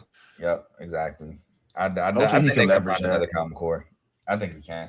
But we're going to Yeah. move on to What did I just do? We're gonna move on to Virginia Tech. I think I accidentally okay. Now, for those who are wondering, if you're new, just tuning in, why we skipped Virginia, Dave left, but before he left, we allowed him to get his trash talking in about Virginia. So that's why we're skipping Virginia. We already talked about it in the previous in this episode. So if you miss it and you want to hear about it, which I mean, me and Ace would like you not to hear about it, go Yeah, back in please the don't make us episode. relive that. Go back in the episode. But we're going to go to Virginia Tech, and Virginia Tech actually did worse than what I thought. I came on here and vehemently said I'm not going to believe in Kyron Jones like I tried to the years past. I'm sticking with my gut about Kyron Jones. They went 3-9, 2-6. I had them going 6-6 and 4-4, at least making a bowl game, and they did not even do that. Ended up firing Coach Pry. Was it mid-season? I want to say it was towards the end of the season. Mid-season. Ended up firing. Nah, it was early. It was early. Okay, they ended up firing him. I'm gonna have an episode later talking about the new hire James Franklin in my coaching carousel episode. Later on down the line, but yeah, it was just a bad season. This is another thing I didn't understand about Virginia Tech. You get Terrion Stewart, great running back from Bowling Green, who he ended up leaving Bowling Green when Eddie George came to coach. You don't play him, and then he wasn't even he gets played and he starts cooking. Like, you just had that on your bench. I didn't get why they weren't playing Terrion Stewart, but yeah, terrible season. I had them losing to us to start the game. Start the season, they lost. I had them losing to Vandy to start the year, they lost. I had them losing to Old Dominion. Shout out Old Dominion, very good program in the group of 5. They won. Old Dominion beat Virginia Tech. Had them beating Wofford, they won. I had them beating NC State, they won. I had them beating Wake Forest, they lost. I had them losing to Georgia Tech, they lost. I had them beating Cal, they won. That was the game where they just kept running that option play with Kyron Jones to death against Cal. That was at Blacksburg late at night. I had them losing to Louisville, Florida State, and Miami, which they all lost. And I had them beating Virginia to end the year, and they lost. I had 9 games right, 3 games wrong, but the under 6.5 was correct in my pick. Ace, talk to me about Virginia Tech. Yeah, man. Basically, a very underwhelming season. They underperformed at a massive rate compared to what people thought that they could be. I think when people saw Kyron Jones, we think of Kyron Jones from his sophomore season, his first year at Virginia Tech, where he played solid, man. The kid threw for like 2,000 yards. I think it was like 17 touchdowns or something like that. I could be gassing it, but it wasn't that many picks either. But not to say that he was like, oh, he was such a great passer, this, that, and the third, but he had the athletic ability, he had the build, he just looks good on the field. And you would think like, all right, that guy's behind the center, he can make something happen for him. Unfortunately, that wasn't the case. And I think that there were some definite talent gaps in certain areas on this team, particularly on the line, particularly the defense that you just spoke to, the running back situation. They weren't putting their best guys on the field either. And I don't know if that's because the Coach Pride getting fired after the first few games of the season.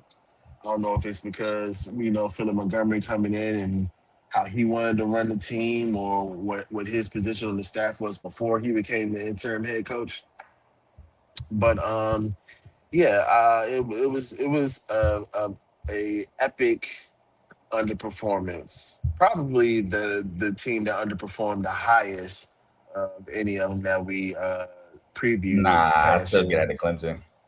Oh, yeah, still got to get Clemson. Forgot about them. But but I had Virginia Tech going 7-5, 4-4. Obviously, they end up being 3-9, 2-6. 3 wins is nasty work. Nasty with Wofford, Cal, and North Carolina State by 2 points. Which, anytime you've been by 2 points, you can argue you might not have been able to win. It was nasty for sure. Yeah, nasty. But, I think it is good that they're going to get a full revamping, and future's probably going to be a lot brighter than it has the past 2 years. So I'll say that. Yeah, under James Franklin, I 100% agree. I'm going to say one more thing. First of all, you are absolutely correct in Kyron Jones' sophomore year, 2,084 passing yards, 17 touchdowns, 3 picks, which is solid. I just wasn't a fan of Kyron Jones. I seen him come in Baylor in spots. Just wasn't a fan. And his junior year, I kind of bought the hype a little bit, even though against my better judgment, and they didn't do as good as I projected. And I'm like, nah, I'm not doing that this year. And trusting my gut. I mean, I at least gave him a bowl game, which is crazy. They couldn't even make a bowl, but just like we said, it's a terrible year, very underwhelming. You can blame them losing both their cornerbacks in that as well, but the offense was underwhelming as well. Like losing Mansour Delaney and Dorian Strong was just that hurts a lot. That hurts a lot. But that wasn't the sole reason. It was just a lot. Nah, definitely not. And I think, when you look at Cameron Jones, he suffered from a lot of things that college football, particularly it seems to be black college football quarterbacks, suffer from. We have this impression of them, and we think that their athletic ability will be able Carry to, him. supplement for maybe the lack of arm talent or the lack of accuracy. In Cameron Jones' case, the lack of accuracy because he does have a pretty good arm, and it's just Definitely. like it just goes to show you how there are truly so many levels when it comes to football and playing to get to play at the highest level. Like, what I mean, Anthony Richardson got lucky. You know what I'm saying? Like, Anthony Bro, Richardson the same don't kind get of me dude. You know started what on I Anthony mean? Richardson, Like, dog. there is a quarterback development problem in college football. Point blank. Period. These kids are not being afforded the opportunities to sit and learn. And now, granted, I understand that some of Some of it that is is on them because of though. them. Yeah, Yeah. for sure. So a lot of it is because of them. A lot of it is because of the coaches. Because Yeah. Some of them will on tell either you. side, Yeah. there's not as much leniency to allow somebody to come in and learn. Like, imagine Peyton Manning came in now. You know what I Yeah. mean? If you're not starting right away, he's Like, out. exactly. But he's going to come in, and Peyton Manning, his first couple years in college and in the pros, Yeah. like he Shaky. wasn't the greatest. Like he didn't make all the best decisions. He had to grow into becoming the kind of passer that he Very was. true. And Very all these true. kids don't get that opportunity. That's why Bo Nix can come in to the league and ball out. That's why Tyler Very Shaw can true. look at least decent in the league Nah, because hey, these Tyler guys, Shuck, he hooped with the Saints. I ain't even gonna lie, yeah, bro. what I'm saying? Like these guys have once you get to the point where you get like 20 starts under your belt, then you can really start evaluating the quarterback for who he is and how he reacts to certain situations because you've seen stuff before. And these kids just don't get the opportunity, man. That's why and I feel like I went on a tangent, but that's why I'm glad No, it's fine. Dante Moore went back. You know what I mean? I think he's I one of those people. I agree. I agree. I Listen, wanted him listen. to come He back he too. he would have got paid. He would have got paid, no doubt. But I think for the long run, I mean, he's still Yeah, I about think to he should get have like came close back. to $10 million or 7 or wherever he getting from Oregon. You know what I mean? He's Yeah, I like, agree.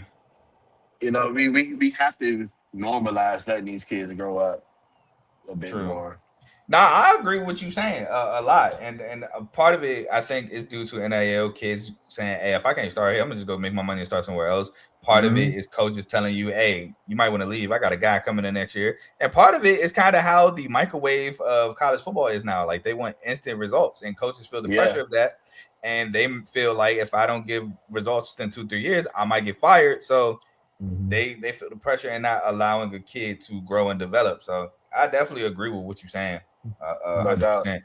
And It in feels like it's like communication, that in like AAU too. Like the yeah, AAU is the same thing. Pop Warners, like all these use things. They like it's like they turn into money grabs instead of yeah, what they were when we were growing up. yeah, 100%. And I'm gonna say this last point in terms of Kyron Jones. I think a lot of the Kyron Jones thing came from, like you said, his ability athletically and his body type, like Mhm. his build. I think he had the physique Yeah. of a guy that they thought could dominate the collegiate level, but unfortunately, the accuracy is what held him back. But we'll move on to the last school in the ACC we have to review, which I know I did a terrible job. I actually did. I thought I was a little bit harder on Wake Forest than I actually was in the preseason. I think we both were pretty hard on them, We but were. I had Wake Forest going 4-8, 1-7. And I know there's a guy in my comments at the time that was going at me, and shout out to him. He was right. He was. I Um, remember um, but first of all, Robbie Ashford had a turnaround of a season, in my opinion. I did not expect him to be playing well. I watched him at South Carolina. He didn't do that great of a job, in my opinion. And I think he also was at Auburn, if I'm not mistaken. But him with the OC from South Alabama, they worked well together. Carlos Hernandez had a great year at the receiver spot. And I think Mm-hmm. Wake Forest defense was way better than I thought it would be. Wake Forest actually had a solid to pretty good defense this past season. They went 8-4, 4-4. So I had under 4.5 wins. That was incorrect. They hit that by 3 games. They killed that over. They did win the Duke's Mayo Bowl against Mississippi State, 43-29. I will say that even though the score says it was only a 2-touchdown game, the Wake Forest felt like they won by more than 2 touchdowns. And then in that game, I think his name was Kamario Taylor, the quarterback. He ended up getting hurt for Mississippi State, which I hope he's okay. But I got 8 games right, 4 games wrong. I predicted them to beat Kennesaw State, which actually they ended up winning the Conference USA Championship. So shout out Kennesaw State. Western Carolina, I had them winning that game. I had them losing to NC State. They lost. I had them losing to Georgia Tech. They lost. I had them losing to Virginia Tech. They won. I had them losing to Oregon State. They won. I had them losing to SMU. They won. I had them losing to Florida State. They lost. I had them beating Virginia. They won. I had them losing to UNC. They lost. Had them beating Delaware. They won. And I had them losing to Duke, which they did lose. I will overall say this is a great season for Wake Forest. This is probably one of the better seasons since making the ACC championship under Sam Hartman, and was that 2020, I believe, or 2021, or something like that. Around there. Yeah. So this is It probably was one the of year the best before seasons. it might have been 19 because it was before he left to go to. What draft was Miami. Pickett in? Pickett was in what, 20 draft or 21 draft? Maybe 21. Yeah, so it had to be 21 championship. It was the year that Pickett went to the draft. Oh, you're right. They did play each other. Yeah, they played each other. But I believe it's been the best year since that. So Jake Dickert killed it in year 1 at the program. Mm-hmm. I shouldn't be surprised because Jake Dickert did a great job turning around with Washington State, in my opinion, almost winning the Apple Cup a couple times at Washington State. So great season from him. If you're a Wake Forest fan and you want to clown me, hey man, now's the time to do it. I'm never ran from it. I'm not gonna start now. But shout out to y'all. Y'all had a great year. Ace. Yeah, I would have to share your opinion on that if you guys want to clown us for thinking Wake Forest was going to be booty, because we definitely kind of thought that. We were very wrong. I had Wake Forest going 5-7, 3-5 at ACC play. Now, the only bright spot that I had for them was Damon Claiborne. I thought that he is a very solid running back. I thought that he would do his thing, almost 1,000 yards, 900 and something, if I'm not mistaken. I just saw it. Robbie Ashford. I did not expect Robbie Ashford to play decent football. Seen him at Auburn multiple times. I just was never very impressed. I thought that he was a good playmaker with his feet, but I was never impressed with his arm. Not that he really was winning or losing games for them with his arm anyway at Wake Forest. However, he was pretty solid, man. He 12 touchdowns, 8 interceptions is not the best, but I mean, if you can protect the ball, if you can 2.5 times your ratio, I mean, you're playing decent ball. I mean, you're not going out there and losing your team any games. And like you said, I think their defense definitely stepped up, and that's what allowed them to take another step forward. But I'm not gonna lie, I thought the change in coach would cause some volatility that just wouldn't result in them winning too many games. But it's interesting to see. I don't know how they lost to Florida State, how they lost, though, when I look at their record and I look at the other teams. I don't remember watching that game. It's like, how do you lose 42-7 to Florida State? Is this something ain't right, man? Point shaving. Hey, I ain't gonna put that smut on them, but I don't remember that game. Oh, that's right. The Georgia Tech game was the game that Georgia Tech came back down like 17 or 16 to win. Yeah, they barely lost that one. So they blew that game. Wake Forest blew that game. Yeah, I do remember that one now, but I don't remember watching. And then they beat Virginia. So it's just like, bro, how do you? Oh no, man. I will say this: the Virginia win, Chandler Morris got hurt in that game. He didn't come back. Okay. I do remember that one. Understood. That's excused then. I remember that game. But also got to shout out to Deshaun Purdy. He did a solid job when Ashford was hurt. So Deshaun Purdy is a transfer from Charlotte. That went for us. But he did a pretty solid job. Yeah, man. 12 touchdowns, 8 picks ain't the greatest. Yeah, it's not, and that's the whole kill. Like Robbie Ashford didn't have like this super crazy season. Like, to be honest, we're still not wrong about Robbie Ashford in the No, slightest. yeah, It's just he he just not did a little better he than not we playing on thought. Sundays. Yeah, no, absolutely not. They both. Well, Wake Forest did pretty good this year in basketball. They made the NIT. Yeah, I think they're I kind of definitely think even. Wake Forest is more of a basketball team for Yeah, sure. it is, but Even it's when I not think by. back on players, it's like I can think of Jeff T, I can think of Chris Paul, I can think of Tim Duncan, like you know Yeah, what I'm Al saying? Farouk Aminu. Yeah, James Johnson, I think. Giants Johnson. Yeah, It's like yeah. you know, Nah, I definitely feel that. But again, still a great season. And I went back and yeah. looked. Shout out to They him. did. This is their best season since 2021. When they made the ACC championship, they won an 11-win team that year. They won 11 games that year under Sam Hartman. The year after they won, I think Bro, 7, Sam and Hartman, bro. yeah, they were losing records until this year where they won 8. So shout out to Jake Dicker and Wake Forest. But that is the end of the ACC review. We have reviewed all 17 teams of our preseason predictions and how they done. Ace, any final words? Nah, man. You guys should stay tuned for other things that we got coming. Well, Carl got coming, and I will be able to chime in whenever I get the chance. You know, I appreciate when he welcomes me on, and you know, always have fun. Yeah, man, I'm gonna say this. I appreciate you and Dave for giving me your time as always. These episodes are very lengthy, and I know they take a lot of time out your day. So I always appreciate y'all giving me y'all time. Shout out to y'all again for making the national championship game. I don't have a fight in the race. Well, let me not lie to you, because I do be rooting for Georgia Tech a ton. But I would not be mad to see y'all in the ACC championship game, man. So I do kind of want to see that. No spoiler about my preview this upcoming season. Again, thank you to Anthony Manzano. 3551. I tried to do it off the top of my head and messed that up. For subscribing to the channel. Definitely appreciate that.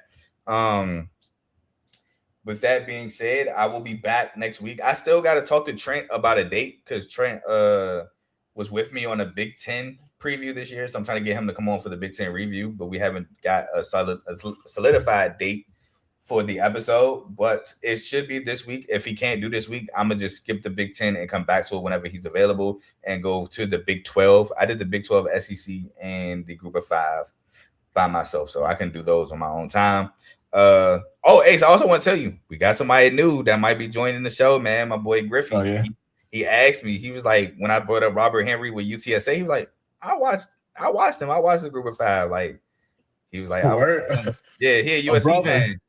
Yeah, we have a brother. Fan. So yeah, man, get him on here, man. We love to have him. We love to have him. More than Mary, honestly. Yes, I got somebody else coming on that watches college football like we do. So excited for that. Y'all stay tuned. Oh, before I leave, first of all, like, comment, share, subscribe. Definitely appreciate that. It helps the channel, it helps the network. Speaking of the network, we have shows. Like I said, this is a network. We have the main show who went live earlier at 12. They normally go live Monday and Thursdays, 7 to 8:30. I don't think they're going live tomorrow because they went live today, but just be on the lookout for them. We have Unfazed who went live Thursday featuring Joe and AJ. They go live normally during a weekday. Now, what day is kind of changes, and they normally go live around 9:30, so make sure you subscribe to check them out. We have BWT, Baseball with Teddy. My Tigers lost the season, the Battle of the Border, series, the Battle of the Border to the Blue Jays, 2-1. We lost today. We had Jack Flaherty on the mound. Jack Flaherty, man, he sucks. But make sure for all your baseball needs, you tune in to Teddy. We have FCC, used to be Fantasy Football with Coach, now Football with Coach Coombs, because he wants to talk football throughout the entirety of the year. So he's still going to talk fantasy football, just fantasy football when obviously in season. So it's right now, he's talking about the offseason and stuff like that.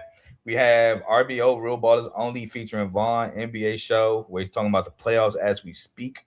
We have Dave's Doghouse, highlights and lowlights of sports. We have In the Red Corner featuring Ty Ricky and Tomo boxing episode. They're not talking about that terrible UFC main event last night. They are strictly boxing. They go live on Sundays, not every Sunday, but when they do go live, it is on Sundays around 6:30. So make sure for all your boxing needs, you check out In the Red Corner. We have Zero Sports Talk with Griffey, where he's talking about a lot of sports, soccer, baseball, basketball, football. He even talked about wrestling. So he's the only one though that doesn't go live. So his episodes drop So just subscribe to tune in for that. And the last show we have is AJ's Birds, part of the Timeout for Timeout, his channel, where he talks about his Eagles. So if you're an Eagles fan, subscribe to him. And that's all these shows that we have on the network. And that's all we got for y'all today. I will see y'all next week reviewing either the Big 10 or the Big 12.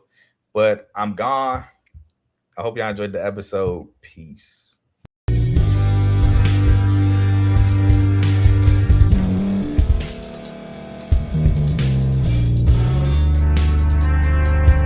Thank you for staying to the end. If you're watching this on YouTube, please like this video, subscribe, and also hit that notification button so you can be notified next time we put out a video. If you're listening on any podcast platform, subscribe and hit that notification button, y'all, so you can be notified we put out another podcast audio. And last but not least, hit that share button. No matter what you're listening to or watching it, hit that share button and send it to somebody that you know that would love to watch this episode you just listened to. So once again, thank you for staying to the end, and we'll see y'all in the next episode.